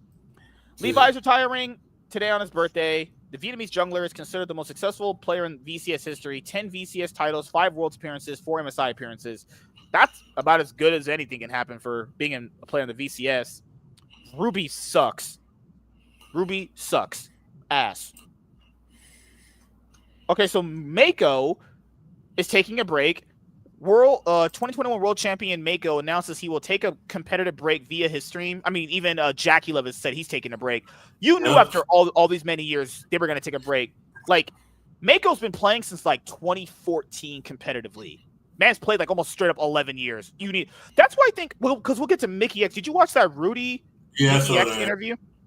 I think at some point, players like Mako and Mickey X, both their players' name is M's. God damn it. Fucking hell. I think getting at the point that they're at right now, they're just kind of burnt out, actually. Scrims, playoffs, worlds. I got a hot take for Mickey X. I'm saying in bed. You're good. He says, I'm not young anymore. I'm already an old guy. You have to let people rest for a while so they can compete properly. That means he admitted he ran it down. That's right. I ran it. I'm sorry, guys. I ran it down. Bruh. We'll get to this one here in a moment. Fuck Sheep Esports. They blocked me because they're fucking woke pussy ass bitches. This is the L that Gen G's taking right now. Do you know that famous Zed 1v1 that Faker did against Ryu? That's Ryu, right? So, this is the motherfucker. Yeah, this is the guy that Faker tapped on Zed with the QSS. Faker bent over just. Oh, okay. Faker, the whole face called Faker. What was that? Yeah, that was against him. He did that face of like, really, nigga, really. Yeah. So Ryu, who's been a living meme since that, he didn't win domestically at all. He got to the finals with the 100 Thieves once. He would usually get to like third place matches and win or lose. He's been a head coach for quite some time at this point. He's been a head coach for I think DK. He's been a head coach for FearX, and I think that's it. He's been a head coach for those two teams. Yeah.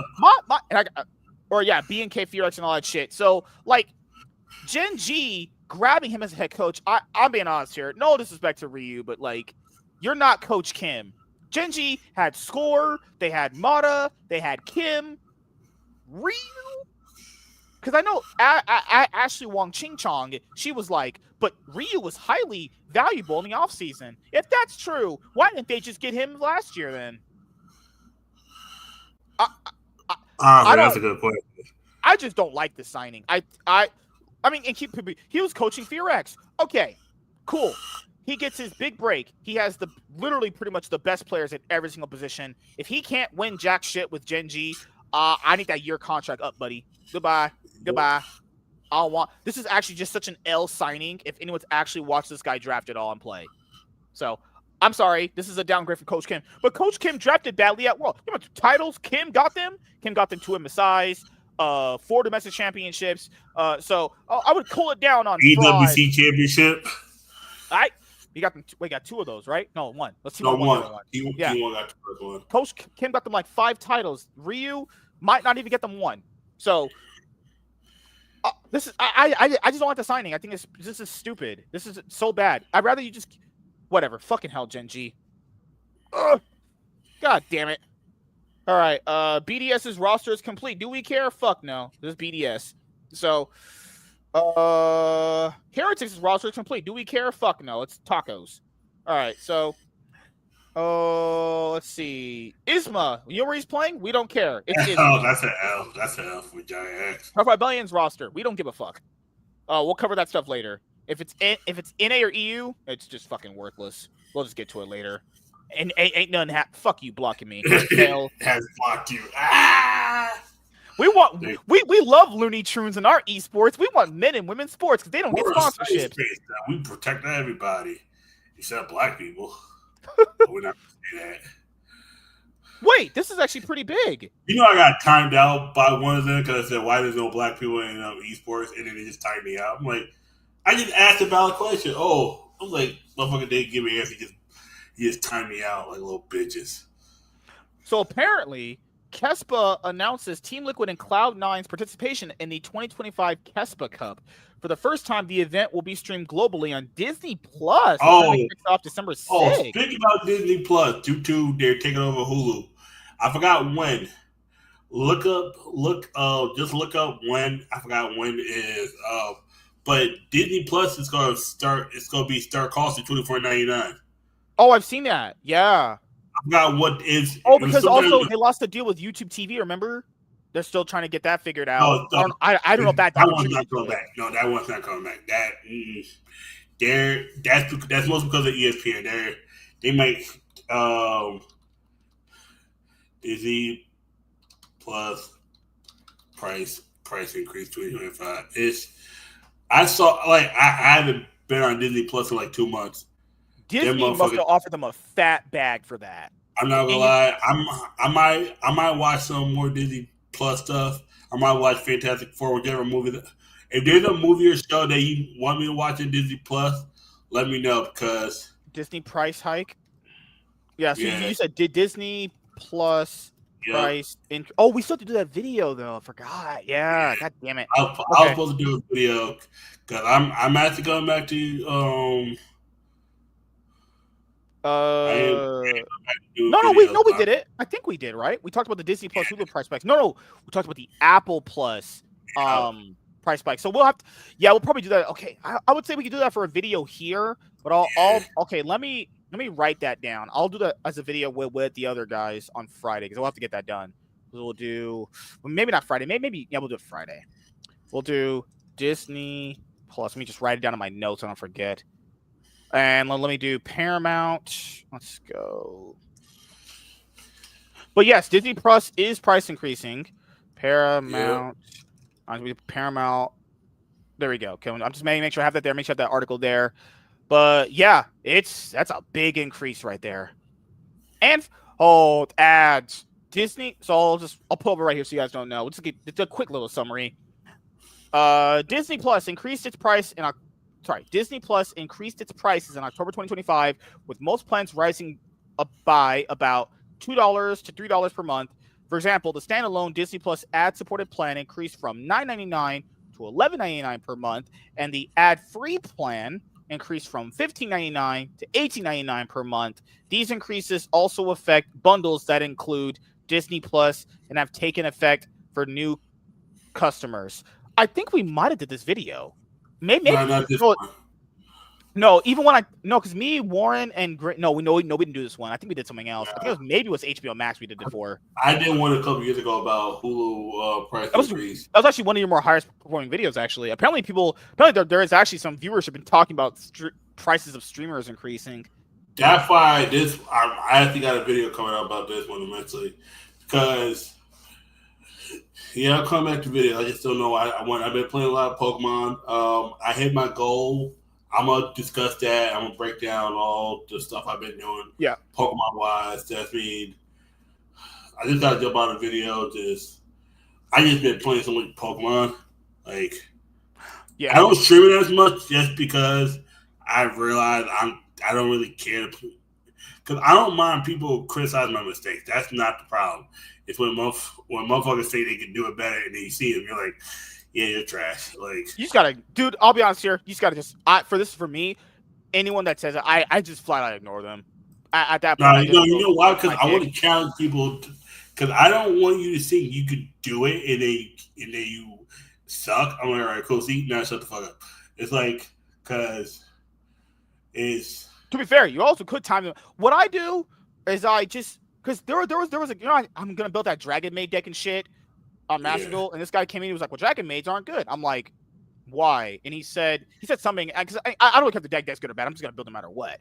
But he had said that they lose to a certain card. I'm like, bro, if I didn't play decks based off them losing to a certain card, then by that logic, you shouldn't play any deck. Then by that logic, you shouldn't play Ryzel because they just lose to Maxi. like, you saw how stupid logically that sounds. It's up, and that's what the point I was trying to get to him. So it doesn't matter if your deck loses or whatever to something. You just build it the best way you can, and if that happens, you just go, all right, GG, go next. That's how it happens. Exactly. That's what I tell people. If you can do it better, please show me. Fucking hell, prove me wrong. Now, will I be watching you do it? No, I'm gonna say I'm gonna do it, but I'm not, because I'm just a motherfucker like that. But no, you're right. No, we talked about the Apple TV Plus price increase. I think at some point we also we talked about Paramount's streaming movie strategy. You're right. We talked about that one. Yeah. I just want to make sure. All right, so this is the other big move of the offseason. AD Carry Pays is set to join T1. He will replace 3-time world champion Gumayusi. So there's the other big move of the offseason. Pays, who was brought up from Genji Academy back when Ruler left at the end of 2022. He won, he won 2 titles on Genji. He won MSI. He went to JDG. He was actually not bad on JDG. He was very good, but you couldn't win on JDG this year. That was just a shit show. And once he said he was going to go join an LCK team, so once he said he was going to join a world championship LCK team, you kind of knew who that was at that point. It's like, all right, dude, I knew who that was. But apparently the reason why he left JDG was because language barrier. Yeah, you got Wong Ching Chongs talking to other Wong Ching Chongs. Can't understand each other. JDG said, we have 2 Koreans and 3 Chinese. Yeah, JDG, they can't understand each other. Good job pulling a Vitality. So here we go. That one was worse because you had Europeans who spoke different languages plus Korean and Chinese. You got 5 motherfuckers. Like, go back and look at that team. I don't think not one of them was from the same country. Go back and look at that Vitality team from 2023. Vitality, it was Bo, Photon, Bo, Perks, Neon, Kaiser, and then summer they swapped out Neon for Upset, and for some reason just got worse. Yeah, because of reasons. And apparently Perks just got mad at Kaiser because he wouldn't, I don't know, do what he wanted or some shit like that. I'm like, Perks, you have, oh god, Perks, Jesus Christ. This is the bombshell of this offseason. Pays is set to join T1 in the League of Legends Champions Korea LCK. Sources tell Sheep Esports on Monday he will succeed the 3-time consecutive world champion Gumayusi within the most decorated organization in League of Legends history.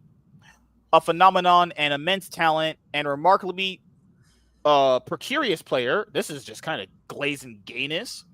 I wouldn't say phenomenon. Talent, I would say yes, but phenomenon, that's kind of gay. Pays boasts a resume at just 19 years old that many veterans would envy. 3 consecutive LCK titles and a mid-season invitational victory, achievements he earned while playing the Genji jersey at only 18 years old. Return to Korea for Pays. The 2023 LCK Rookie of the Year is now back at home in South Korea. LCK's Finals MVP. He has a very, very great resume. It's a very great resume. So this was just Pays' 2025 season did not go as expected. After a difficult 2024 season in which Genji decided to part ways with him in favor of Ruler, all the spots on top teams were already locked, and the young AD carry ended up joining JD Gaming in the LPL. His first split was promising, with the team finishing 3rd, but things quickly became difficult. He had 3 different supports, 2 different top laners, and multiple head coach changes. The team ended the spring split in 7th to 8th place after a loss to Team WE. The summer split was somewhat better with a 4th place finish that allowed them to play in the regional finals. JDG defeated Weibo Gaming to reach the final qualifying and elimination series of the phase, but ultimately failed to Invictus Gaming. Pays joining T1 feels almost surreal given that he was long seen as the future of Genji, and T1 appeared deeply attached to Gumayusi, yet it will indeed be Pays occupying the T1 bot lane alongside Keria, a duo that promises to be incredibly exciting to watch as both players are outstanding and possess extraordinary skills, aggressive and creative. They will very likely form the best bot lane in the world. Oh, that's just so glazing. The glazing. I hate it when it comes to T1. The glazing. All I hear is golly, sucking freaking penis, bro. Bruh. God damn. Wulo just out here clocking on T1. Hey, still as bad as that one YouTube channel. I was just the last 3 weeks was just glazing the shit out of T1 esports channel. Yo, they was just, the score, right? Yeah. Even when T1 lost, it's like, oh, they still would have won the world. I was like, okay. If you have logic like that, then how could anyone value your analysis? And then they win world, they're like, shit. Okay.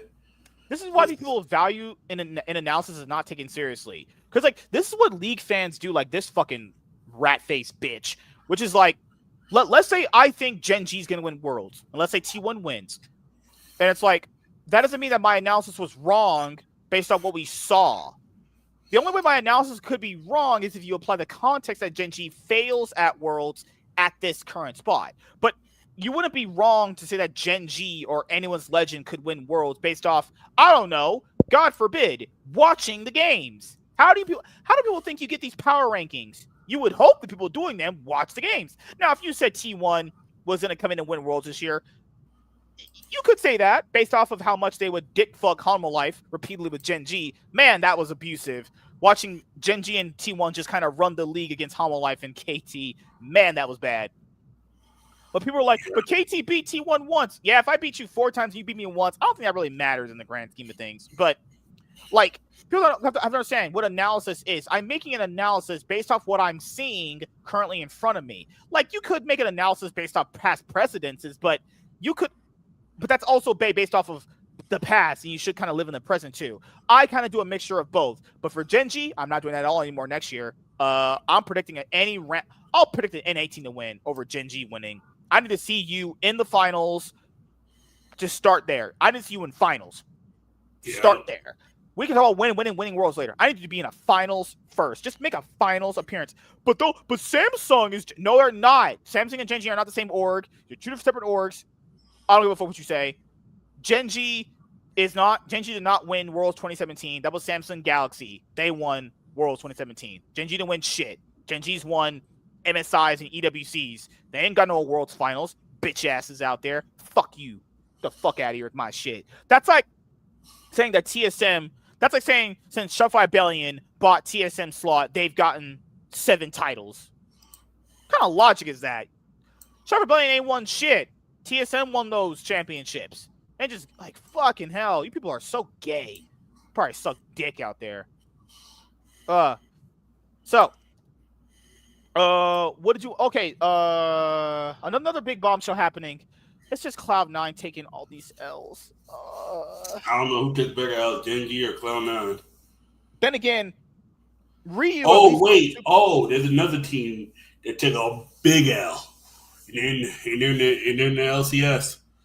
Oh god. Well, that means to be fair, you can't spell L's without LCS, right? Yeah. You can't spell this team without L. God. Who was it? Is it Lyon? Nope. Because Lyon are like, hey, we're gonna get a super team together, but we're gonna have Isles support. What? Yeah, that's redundant. Yeah. Apparently they have money. I don't know if the owner has ties to the mafia, but apparently they have a lot of money. And you're like, we want to build a super team. Isles must have information on motherfuckers. Benji's gone, yep. Bengi and Pooh Man do. I'll never forget Bengi for what he did. He did a T1 back at 2023 summer when they put in Poopy. This man got flamed so hard. He was like, you know what? I'm leaving T1. It hurts. Pussy ass motherfucker. And then they go win worlds. Motherfucker at a bar probably drank his life away. Pooh Man was their original support that won with them actually back in the day. But Bengi's such a bitch. And I love how T1 fans are like, how are we gonna? I hate this logic that they use. Well, how do we know we're gonna win with Pace and Gumayusi? Wait, well, you knew what the? Oh my god! How did you know that owner? How would you ever know if owner was gonna be better than what Bengi offered if you've never played him? Also, now at this point, owner's won more than Bengi's ever had actually. So yeah. I don't know what you guys are saying here. There's logic though. You eventually have to try out new people. Unless they're just franchise players. But, fuck Bingy for life. Bitch ass. Pussy. All right. They said Barrel's gone. Good. Fat fuck. Yeah, Barrel's done. So people said can't. So this is what Genji always does. So Genji did this last year too, or no, before they re-signed their whole roster. Genji always lets the contracts run out, so they renew the contract. So they'll do the thing of like, they'll let the contracts run out before the offseason goes, then they'll announce the team's gone, and then re-sign them. That's why you saw Canyon re-sign with them, but Canyon only re-signed for a year with Genji, so he's probably going, hey, if we don't win Worlds after this year. Canyon to Harmonize? Apparently he still re-signed with Genji, but I don't know, honestly, at this point.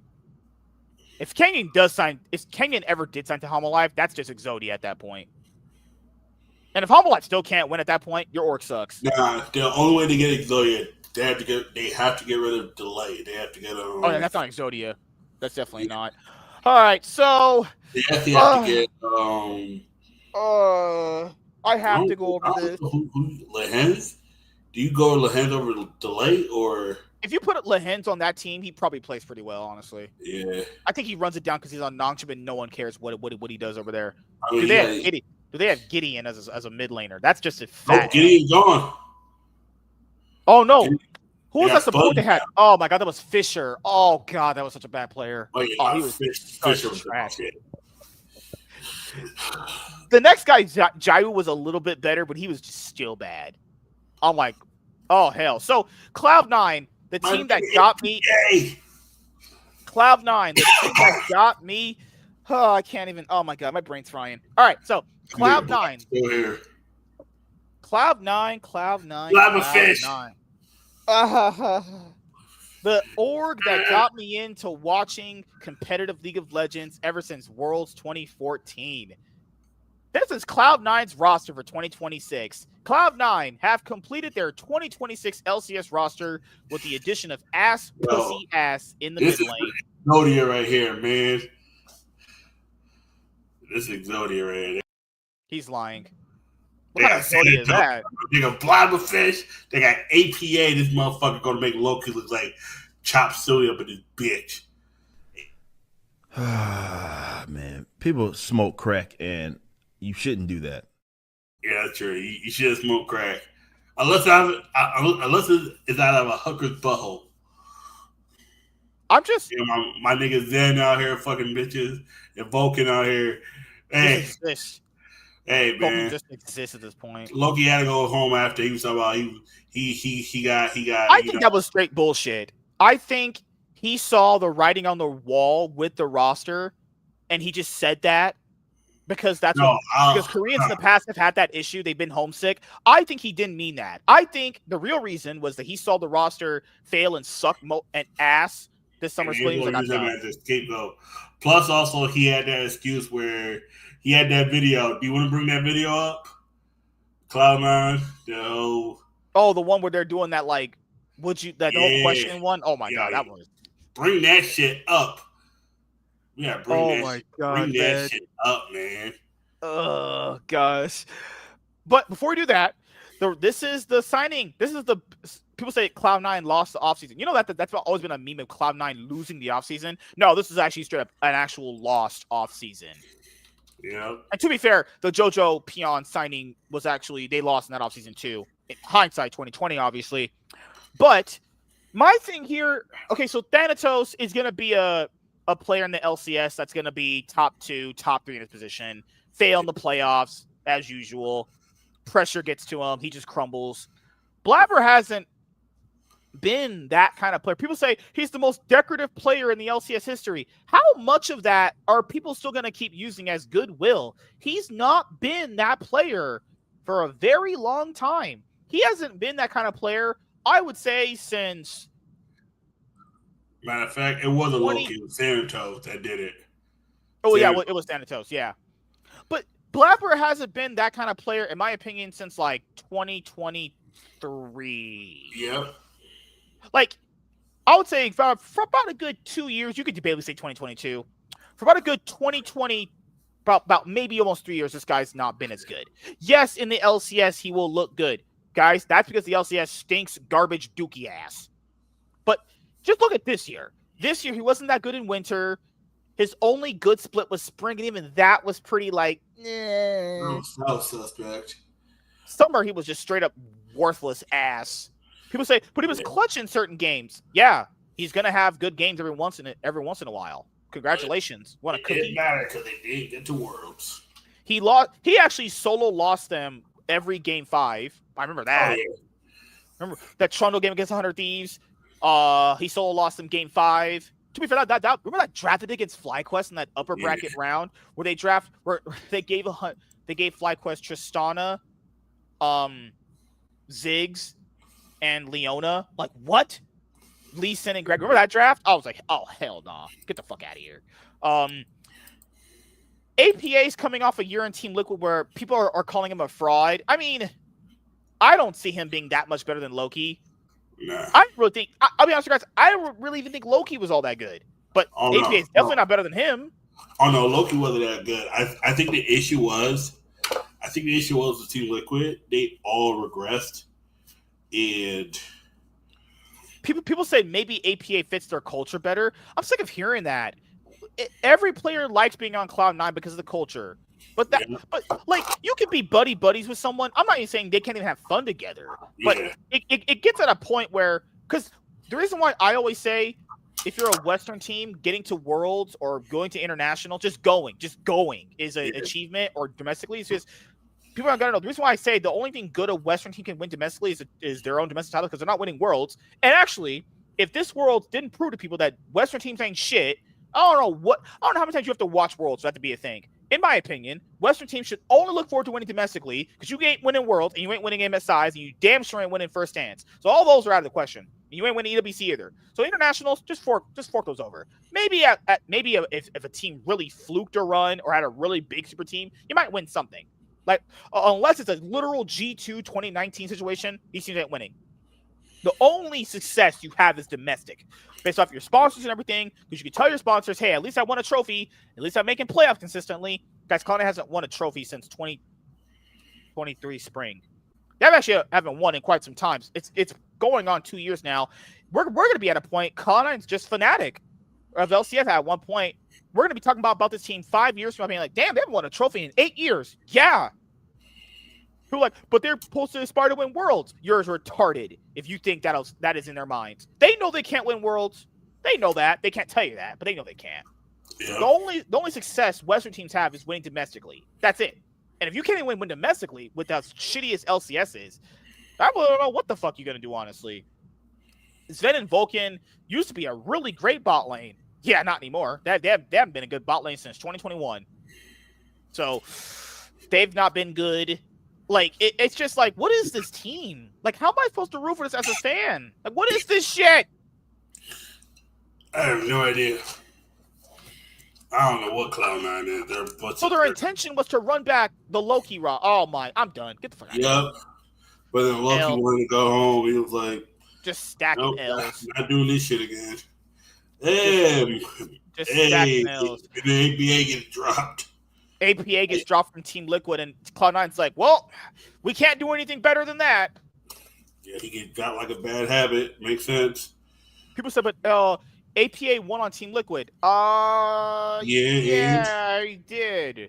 And you mean the title that he played against? You mean that title, the spring one, where Jensen played Annie and ran it down every game? That one? Oh, great. Yep. All right, that's just how bad. If you guys remember, that's how bad the LCS is. Jensen played Annie, ran it down 3 games, and he won a title. Oh my Lord Jesus! Oh, but MSK, he won the winner split. You mean that winner split where you played like 4 games and you were out if you lost them? Oh, great. You mean the winner split where they went to Brazil and they won against 100 Thieves who were playing Sniper?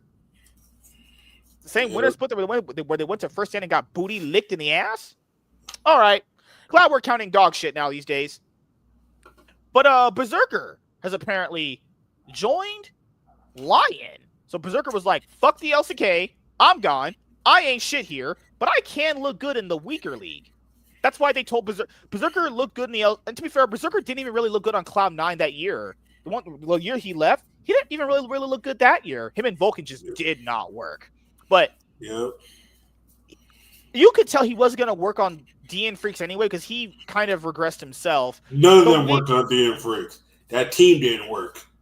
True. That team was dog shit. That motherfucker got 2 free wins because that motherfucker got wins because like people just didn't care anymore. That motherfucker could have went 0-27. I think they won against Bro because Bro's macro just is abysmal. Oh no, Bro's trash. Bro's trash as well. Remember when James said Bro was gonna make Worlds this year? We remember. Yeah. I remember when he said that shit. I looked at him like, nigga, stop smoking dick, man.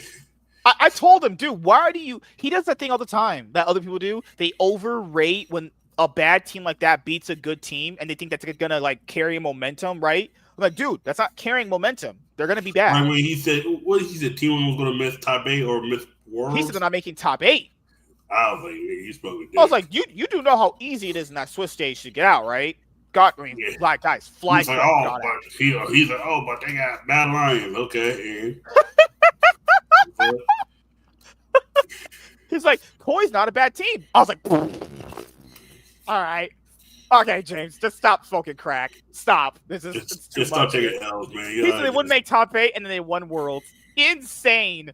Utterly insane logic there. He should say that more often. Maybe they'll win next year. That's your good. Let him say that about Genji. The Genji might actually win. Let him talk shit about Genji. I wish he said Genji was making top 8. Maybe we make a damn final. Come on, they've never even made a finals actually. Just want to keep that in mind here. All right, but Lions roster is they got rid of Audieland, that trash ass fucker, boosted ass bitch. You get inspired in there. The LCS GOAT. This is the LCS best player. My dog inspired. The GOAT. He's in there. They got rid of Henna for Berserker. Ching Chong for Wong Ching Chong. You can't tell the difference. They're both Chings. Shit. Can you get rid of the owner Lyon, who's just not good? He was actually straight up running it down every game. I was like, bruh, I know your ass wants some rice, bean, and cheese burritos, but god damn you, first of all, you fat. Two, you suck. First of all, them shit sound delicious. Rice, bean, cheese burritos are fucking amazing. But it's like, dude, like, Lyon was only there because he owned the org. I'm like, bro, you suck. All the team know you trash. Get off. But then Lyon go, we're going to sign Isles. Why? Isles is bad. That's like making 3 good moves and they make 1 L and that L cancels out all the good moves. That's like when you make all the right moves and then you go to work on the day where they said the players value Isles pretty highly. The same players who thought, oh shit, hold on. These are the same players that think that Surdy's good. Yeah, I'm gonna take their opinion with a grain of salt. Oh, Surdy? Okay. You guys are still saying Blabber's good. I'm gonna take these LCS pros' opinions with a grain of salt. Motherfuckers is too damn nice, man. These people act like these guys don't rate each other honestly. Okay, no, like when go ahead. It's like when the Green player said, "Oh, the player's good." I'm like, "What do you mean by that?" Remember when 369 said Whipple was good? 369, shut the fuck up. You know you lying, guys. 369 plays against some of the best top ends in the world. I don't even think I don't even think he. Oh, he's good for where he comes from. That's what he might have said. I don't even think he knows who the fuck. It's always that slight shade that's in that comment too. He's good where he comes from. It's like, oh, good lord. Yeah. It's like, oh, he's good for the LEC. What do you mean he's good for that? Oh, yeah, he's good for the LCS. It's like when people say, it's like when Faker gets questions like, what do you think about Caps? I think he's good for Europe. All right. All right. Faker got a vendetta against Caps, right? Oh, God. 2019. He never will let him live 2019. Oh, hell no. He's like, you're getting fucked every year now. Oh, yeah. You gotta get fucked every year now. You gotta get fucked with no Vaseline. Pay for your sins, Caps. It's like top esports with G2. Oh, you fucked us, we'll go fuck you now. So then they're gonna get top laner Zamudo and mid laner Sate will remain with the team from last year. So Zamudo was the player they were supposed to get over Licorice in summer, but visa issues caused it. Visa. Who did they have? Who was that shitty top laner they had when they played against Cloud9? Wasn't it Ayo Yeah, Ayo. His name fit. Ayo. And that motherfucker went like 08, and we ain't never seen. I think he played the worst Scion I've ever seen in my He life. went 08, and we ain't hear from him since. Ayo. And this is right. A team with absolutely no identity, a Latin American organization without a single Latin American player. But if they're all so dumb, who do you want them to sign? On top of that, Jose Diodo, the only one who's worth it, plays in the same role as best as. Oh yeah, because Jose Diodo is joining Team Liquid. Yeah, okay. I'm going to be honest here. I don't think regional identity really matters that much to league teams in general, unless you're that's the LCS. That's the LCS. LCK and LPL for sure. No, even LPL is more Korean. It's only LCK. Yeah, LCK is the only one. I don't think that they might have. Look at Carmine Corp. Who's the Carmine Corp have one French player on their team, and that's just Caliste. Yeah. Everyone else is from a different country. I generally don't think any of that shit matters. If you're talking about just the LCK. At first, we got an all French team, and then they all trash. Oh, look. Like, my line, we got an all Spanish team. No, for Sky never Spanish. And that was in Spanish. That motherfucker Asian as fuck. He's Asian from America. Unless it's the LCK. And the LCK, they had, what was that guy? Easy Hoon? Not Easy Hoon. Yeah. No, that DRX player. That VCS 80 carry that DRX played earlier this year. I forgot his name. What was his name? Easy Love? Yeah. It was easy. And keep in mind, that was a rare thing in the LCK for a player. He was like the first player to start in their league not being Korean. You know how many years this has been? So LCK for sure is definitely regional based. But if it's EU, LPL, if it's LEC, LPL, or LCS, I generally don't think they care about that. I think they just care about fucking winning. That's all that matters, honestly. Yeah. So, but I'm not a big fan of this Lyon roster. I mean, if Inspired can play as good as he did on FlyQuest, they'll be the best team only because of Inspired. Saint hard ran it down because he gave up on his team. I don't know how Zamudo's going to play on stage. That's still going to be a learning curve. Berserker hasn't been good since 2023. 2023 spring. Berserker hasn't been good since 2023. IELTS has never been good. IELTS and Berserker played together at one point on that disastrous Cloud9 roster back during the LCS 2022 spring split, and Berserker didn't like playing with this guy, and they got rid of him, only for them to bring in Sven support, which you guys saw in summer.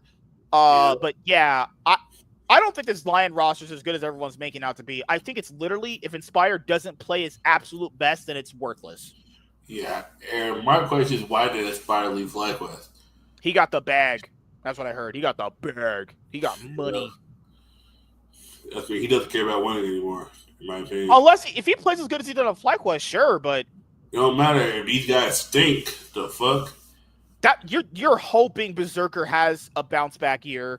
You're hoping IELTS is actually decent. No, he you know that shit. That you're hoping Berserker. You're hoping Mudo actually lives up, because we ain't seen this motherfucker play one game. I saw more games of Lickers than A fucking yo. We saw this motherfucker went and they couldn't keep 30. Could you imagine keeping Surdy and Inspire? Oh, and Surdy and Inspire on the same team would have been Breaking Point 2.0. That'd have been hilarious to see. Surdy get told to Inspire, tell him, "Oh, I got vegans as the top laner." Oh shit. Oh god, the GOAT LCS jungler. Is it better if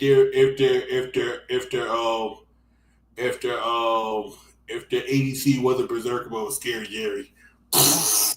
Woo, Scary Jerry. Scary Jerry and Surdy on the same team. Scary Jerry getting flamed by Inspire would have been glorious. And then Berserker, the Inspire flaming both of them. Oh my god. So at this point, you're just hoping Berserker bounces back to his 2022, like his peak Cloud9 form. You're hoping that, and you're hoping Saint doesn't mental boom. I heard he just straight up just gave up on his team and just ran it down.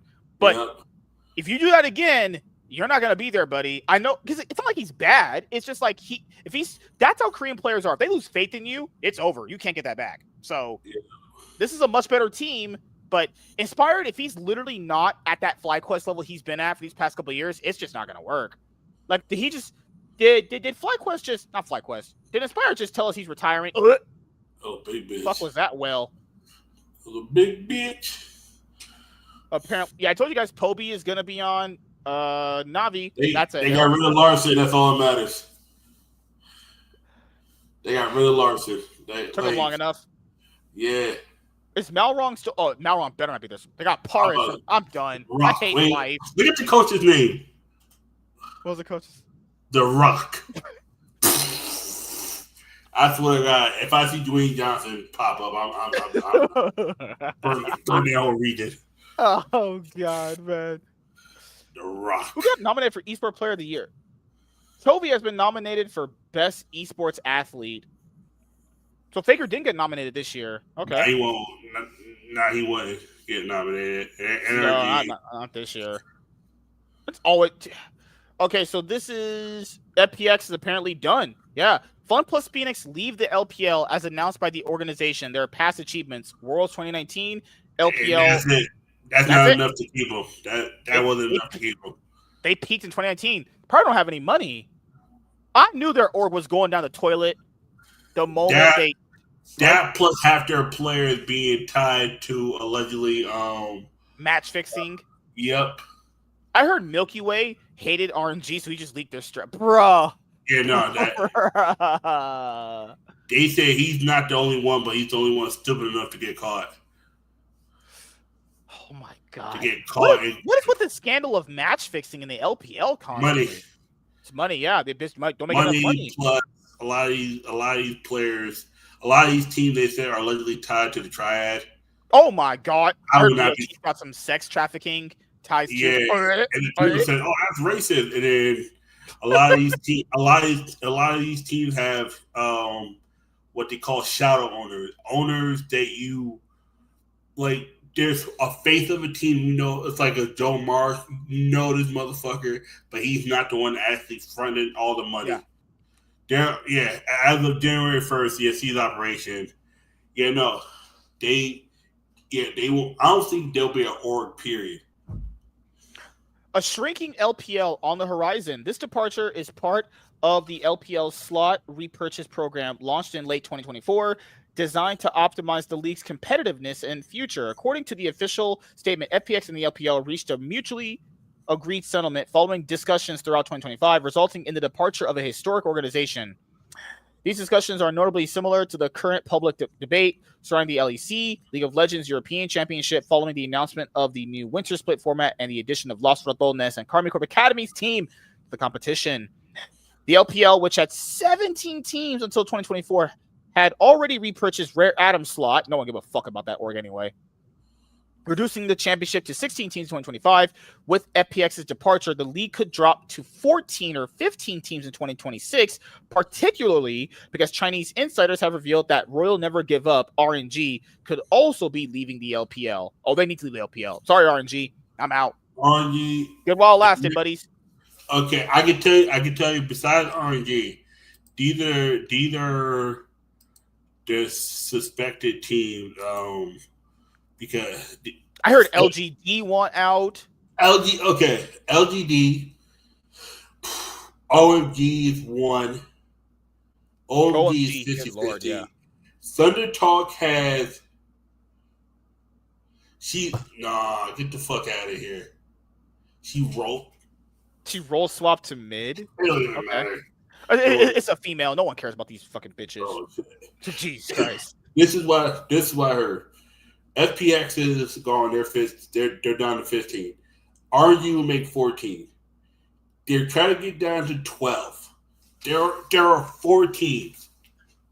I've heard. Yeah, because the LPL, this is the same thing that the LCS did. Remember the LCS, we heard that rumor that they had that meeting and they said, do you guys still want to do this? Who wants out? The 4 teams I've heard that went out or have been considered the most: LGD, OMG, Ultra Prime, and Thunder Talk. Team World Elite has been considered another one, but that's not 100%. That's not 100%. Oh my god! Because before you guys see my other bookmarks, I'm gonna go back and type in the LPL really quickly They because said, do not be surprised if they're down to 12 teams. FPX is considered gone. RNG's next. That's 14. all right, let's go over some because I've had these bookmarks here for a little bit. It's funny. It's funny how Milky Way was on one team that's defunct, and now he got traded to another team that's also going defunct. So And now sad. he's defunct. So he was sad. on FPX. He went to RNG, and then he got. Oh, kicked, he was on RNG first. He got loaned to FPX, and then he got loaned, and then and then he got sent back to. RNG. He did. Yep. RNG and FPX will exit the LPL next year, so LPL will have 14 teams. The 10-year contract with LPL by many orgs will end in 2 years. Because RNG season ended early. I forgot about that. Yep. So expect more teams to drop out. Salary cap will reduce by 30% next year. Hard to say what exactly will happen to the bidding system. They have some weird bidding system going on. Oh yeah, OMG's the other team. OMG could be gone too. OMG should have been gone after 2014. That org's been worthless, honestly. Because this is what happened. After the 2 teams who missed, Up and LGD also want to drop out from the LPL. Yep, that Up, LGD, FPX is gone, RG's gone. OMG was considered because they missed. Because that was the plan. Whoever with the 2 teams that were out were automatically going to get asked to leave.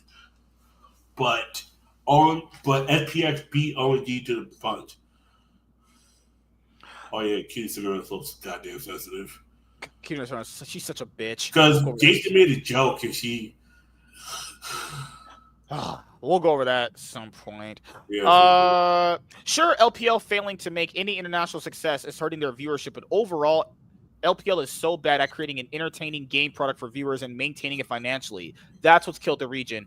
I agree with this. It's not the gameplay that really hurts the LPL. There's just no real. There's just no compelling product around it, you know?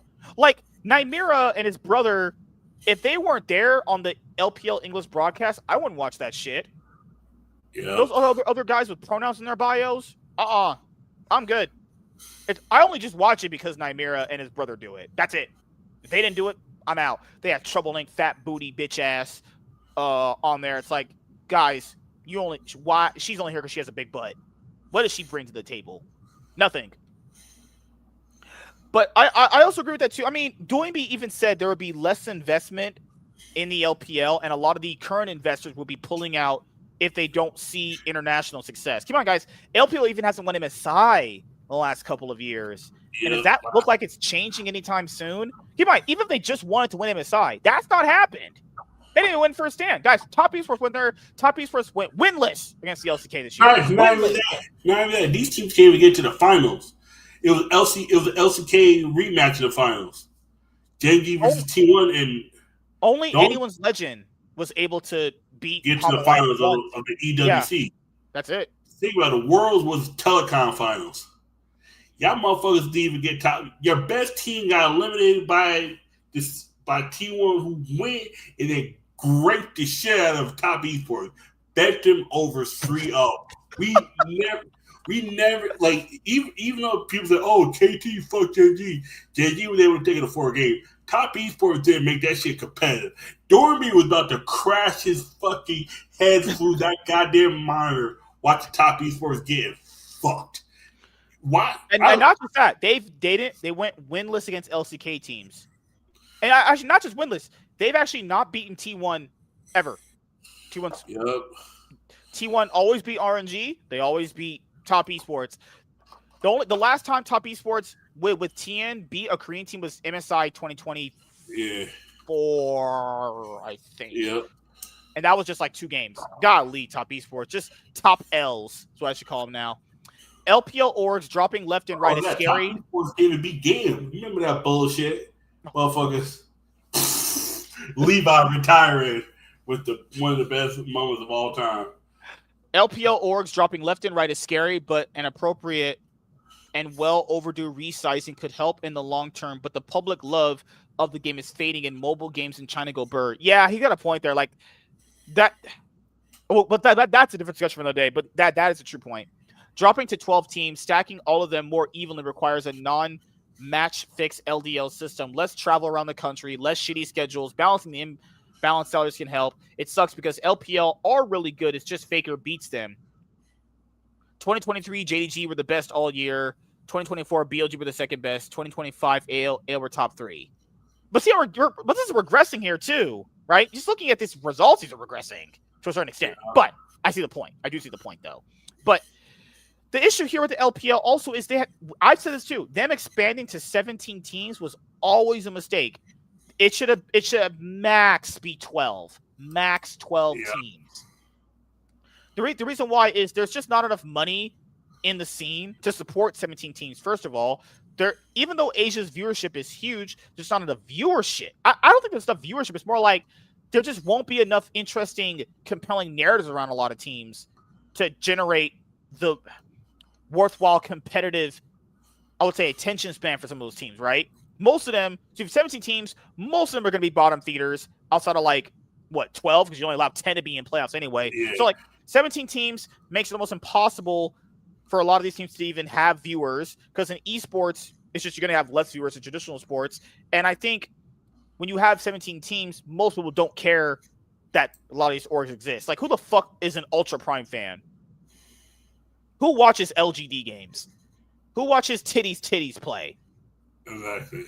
Who watches fucking World Elite play? Keep in mind, beside us, we have to watch these games for you guys. We were talking about it, right? Beside us and a few other people, what compels you to watch Ultra Prime? I always call them Ultra L's, but half these orgs are just dog shit, recycling bad players or players that are way past their prime. Guys, Ultra Prime recycled Balon at one point. You knew that org was trash. So, I think the LPL just needs to go to 12 teams. That's it. Yeah. That's what I think. I think always 17 teams was always fucking a bad idea, no matter what. RNG leaving the LPL is almost finalized, although this is technically a buyback of the franchise slot is unknown whether it will be given out again. RNG, even if they get that money from having the slot sold back, they ain't paying them players. Apparently, fucking Juan Feng said they still owe that motherfucker $100K in salary. RNG broke. Broke. Also, here's the last thing to cover for tonight. DK's new documentary just dropped. Major internal drama become very controversial in community. Saiwoo barely spoke to teammates, sometimes only typed in game. Lucid caught on camera using a harsh Korean insult towards Showmaker. Coaching chaos. Bangi sideline. CV Max ran most of the work. Draft meetings full of blame shifting. Sounds about white. Yep, them motherfuckers lost to Fear X. That's when I knew it was cooked. Y'all niggas lost to Vikla. GG. Pack that shit up, boys. But apparently this is behind a paywall, apparently. Ah, damn it. Someone will leak it eventually. Someone will leak it. How much does it cost to become a member? You ain't shit, nigga. Become a member to unlock this account. All right, man. How much does it cost to become a member? It's on their website. It's on their website, yeah. God damn it, man. That's too much. CV Max, anytime CV Max joins a roster, drama. Remember that? Apparently he was beating players on Griffin back in the day, whipping bitch. God damn. Motherfucker said, you don't win championship. You lose to Faker. He gave that to Chovy. Why you choke against Faker? Bitch. Stevie Max, it's okay, dude. You don't gotta knock a motherfucker out. It's okay, bro. That motherfucker got PTSD, man. Because Stevie Max was actually almost banned from the LCK because originally they had that fat fuck Sword. Because it was originally Sword before they got Doran. That's how Doran got his big break. And then Sword said he was just getting abused by Stevie Max. And we're like, what do you mean by abuse? He's like, he would kind of hit me. What kind of hit you? What are you talking about? See, this is how you know Koreans is pussy. Let a motherfucker hit me one time, nigga. We you know what's crazy about that? You know that 80 carry Ghost who won Worlds? Yeah. He said, I thought that was normal. See, this how I know motherfuckers used to get abused. Because you hit me one time, you gotta fight. Fuck that. I can't believe that after Chovy used to choke against Faker, bro, CB Max went to him and was like, why you choke? I don't know, bitch. Yeah. God Damn. I thought motherfuckers just mostly fucked. God damn. That's why Chovy has anxiety. He can't function. He thinks he's gonna get beaten. He thinks his ass gonna get whooped if he loses. Yo, God damn. Chovy, wait 4 years until Faker retires and enjoy T1 and win Worlds. That's the only way you win the World. I'm sorry, I don't know, man. At this point, I don't know what the fuck. Maybe he's join DK. Or matter of fact, what you need to do, roll swap to ADC, join T1, dude. Faker will help you, man. Why are we picking up CV Max, bro? Yeah. First Have of you all, seen Bangy you drafted? hit me one time, you gotta fight. How big is this motherfucker? This motherfucker big? I saw him win Worlds 3 times. I hate people. I hate you people. This is why I hate him. Oh, hell no, nigga. Is CV Max like a big motherfucker, son? No, he's average build. How y'all let this? Yo, Yeah, you got average yo, guy. this motherfucker, man. I gotta see what this motherfucker CV Max looks is about built like this guy. Y'all letting this nigga punk? Nah, you letting the motherfucker that side punk you? Cause Yeah, he's not a big guy at all. Show me a picture of this motherfucker. Cause you CV Max image. Yeah, he's not. Nah, this nigga, he look a little jacked, but I don't give a fuck. You swear me one time, you is forever gonna be on site. Nigga, swing again. I dare you. I double dare you. I will fight you on fucking stage. He said it never happened. He said he never abused them physically. No, fuck all that. If I see you hit one of my teammates one time, I will fight you on stage. Oh my god! I will fight you on site, nigga. What? I wish you would. I need to know what retards think like this. I saw Bengi win Worlds 3 times. Bengi won Worlds because he had Faker, who was in his prime at that point. I mean, he's not wrong. He won Worlds 3 times, but fuck off. He hasn't done shit since without Faker. We know I this. remember Bengi didn't even oh my god. Bengi didn't even play most of 2016 because he couldn't adapt to the meta when it changed. They played blank most of that year. Yep. Blank just crumbled under the pressure at World semis and finals. Bengi barely played 2016. T1 themselves thought he ain't shit. Worlds 3. Get the fuck out of here. That's why Worlds fries people's brains. Wasn't even the best player when they won. And then 2023 summer, he left T1 because his comments were too much, man. Fuck you, Bangy, bitch, chow mein ass, rice eating whore. Oh my god. Oh god. These people, they won Worlds, so we must have been the reason. Oh, fuck off. Shut the fuck up, bitch, you pronoun ass weirdo. Oh my god. If I catch you got pronouns in your bio, you know I ain't taking your opinion seriously. Just like if Lennon said I had 50 dicks in my mouth, I would never take her opinion seriously. God damn. Fuck, people are retarded these days in League. He won Worlds, so he must have been the reason why. Yeah, Doran's a Worlds winner. Was Doran the reason why they won T1 won? No. Actually, he was the reason why they almost lost the series. Holy shit, I hate people. I can't stand you people. Rebuild their own showmaker. Not gonna work. They have Flaccid. What can work with oh god. Oh god, I hate people in League. My brain is so fried. Oh, he said he never hit them. He denied all the allegation. He got fined. And Griffin, I think, got eventually, because they got like relegated or kicked out or some shit. Yeah. But imagine if CV Max is like, "Hey, yo, dude, why you choking?" and just smacked you. What the fuck? I'd be like, "Nigga." Nah, you will have to fight. Fuck that. Remember the rumor that Adam apparently was trying to fight people after they lost in scrims a lot? Like earlier, was it this year, right? Was it last year? Was this year? Nah, it was last year. Last year, yeah, because he was on Rogue this year. He was on Navi this year. Oh, like, Adam, it ain't that serious, bro. It's just winner split. Nah, motherfucker, we fight. What are you talking about, bro? It's just scrims, dog. What the hell? So, League offseason news is fucking amazing. I love it. But someone said, MSK, what do you think Fnatic's doing? I don't know. Do I care? I'm supposed to care. L's. Just more L's. It don't even matter. TV Max is saying, what is Fnatic doing in the offseason? What is their roster? What does it say on Sheep Esports what the roster for Fnatic is currently? or is it just up in the air? It's like transfer hubs. Let me go to that. 2026 winter. Nah. All I know is Poby's not there. Poby's not there anymore. Mickey X is not there anymore. All I've heard is that all I know is they're keeping Grabs, and Razork denied going to Team Heretics for a buyout, so they're just gonna keep Sheo. That's all I heard. Team Heretics keeping Sheo. That's me. I think they're Poby's on Navi. Mickey X is on SK. They said depending on who they can get, they might be keeping Oscar in and Razork again. All right, so that's just an L. So just you're not winning. The only pick they actually want to keep is Upset. That's the only one they're keeping. And Upset's only going to stay, I heard, if he gets a quality, good support. So yeah. So yeah, they're fucked. The guys are fucked. Who does Fnatic get?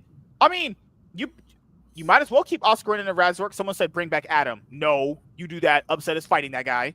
It's on site. If he sees Adam, it's on site. Yeah. Just pointing out, he better not bring Adam back to Fnatic unless Upset's not there. Then it's on site.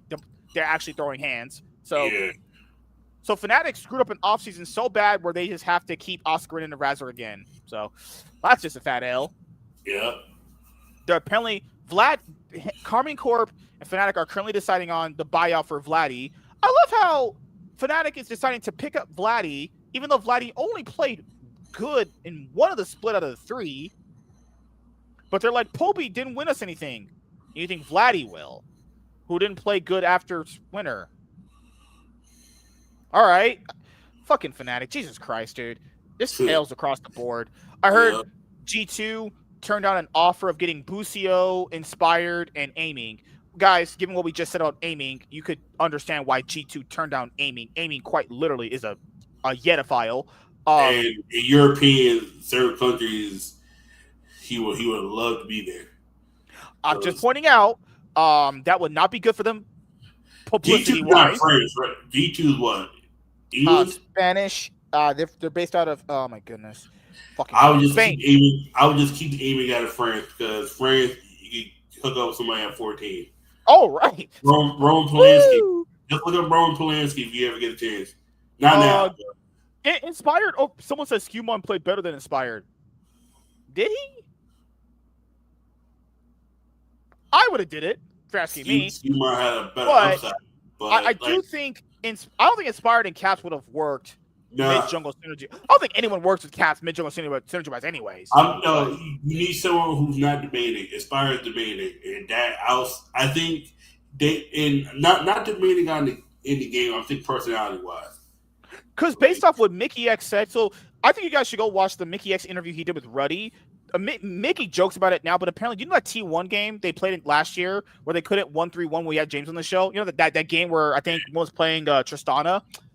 Caps, Mickey X was suggesting something in the game, and Caps told him to shut the fuck up. We can't do that. Don't suggest that. I was like, God damn. Oh, fuck. Yep. You would never pay Caps to be that person. But Mickey X said it was just like a heat in the moment. He didn't really mean it, like, shut the fuck up. But, like, if Caps is the leader of the team like that, bring over Inspired, that would be a breaking point thing kind of situation, though. Yeah. Busio, I don't know why they turned on Busio. Busio was better than Labrov throughout the entire year. I don't know why they turned that one down. That one just didn't make any sense. Aiming, I could understand. Inspired, you could kind of understand.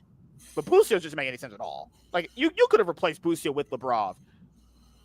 Yeah. That one you could have kind of did it for. But be prepared for Fnatic to take mega L's. SK Gaming now is Squirt Cream Gaming. Just trash. Fuck out of here. I'm not going to call them Squirt Creamy Gaming. Yeah, oh shit. Their cream is just death, honestly. Yeah. But yeah, so just want to let you guys know. So pending on how much more 2025 League of Legends offseason news we hear, we will keep the show going. People have asked us, will you be going over the 2025 LoL Kespa Cup games? I'm pretty sure we'd be able to go over them, but like they're going to be all covered on Disney Plus. So it's like, unless we watch them from Chaz's point of view on his account, then we can't really do it. Also, keep in mind, you know what the problem is that Cloud9 and Team Liquid will send their starting roster. Guys, you know what a joke it would be? You think, I'll just tell you guys right now, most Korean teams are not sending their starting teams. Genji and T1, Hololive are for sure not sending their starting teams. They're sending academy players. Definitely not T1. They're bad as fuck.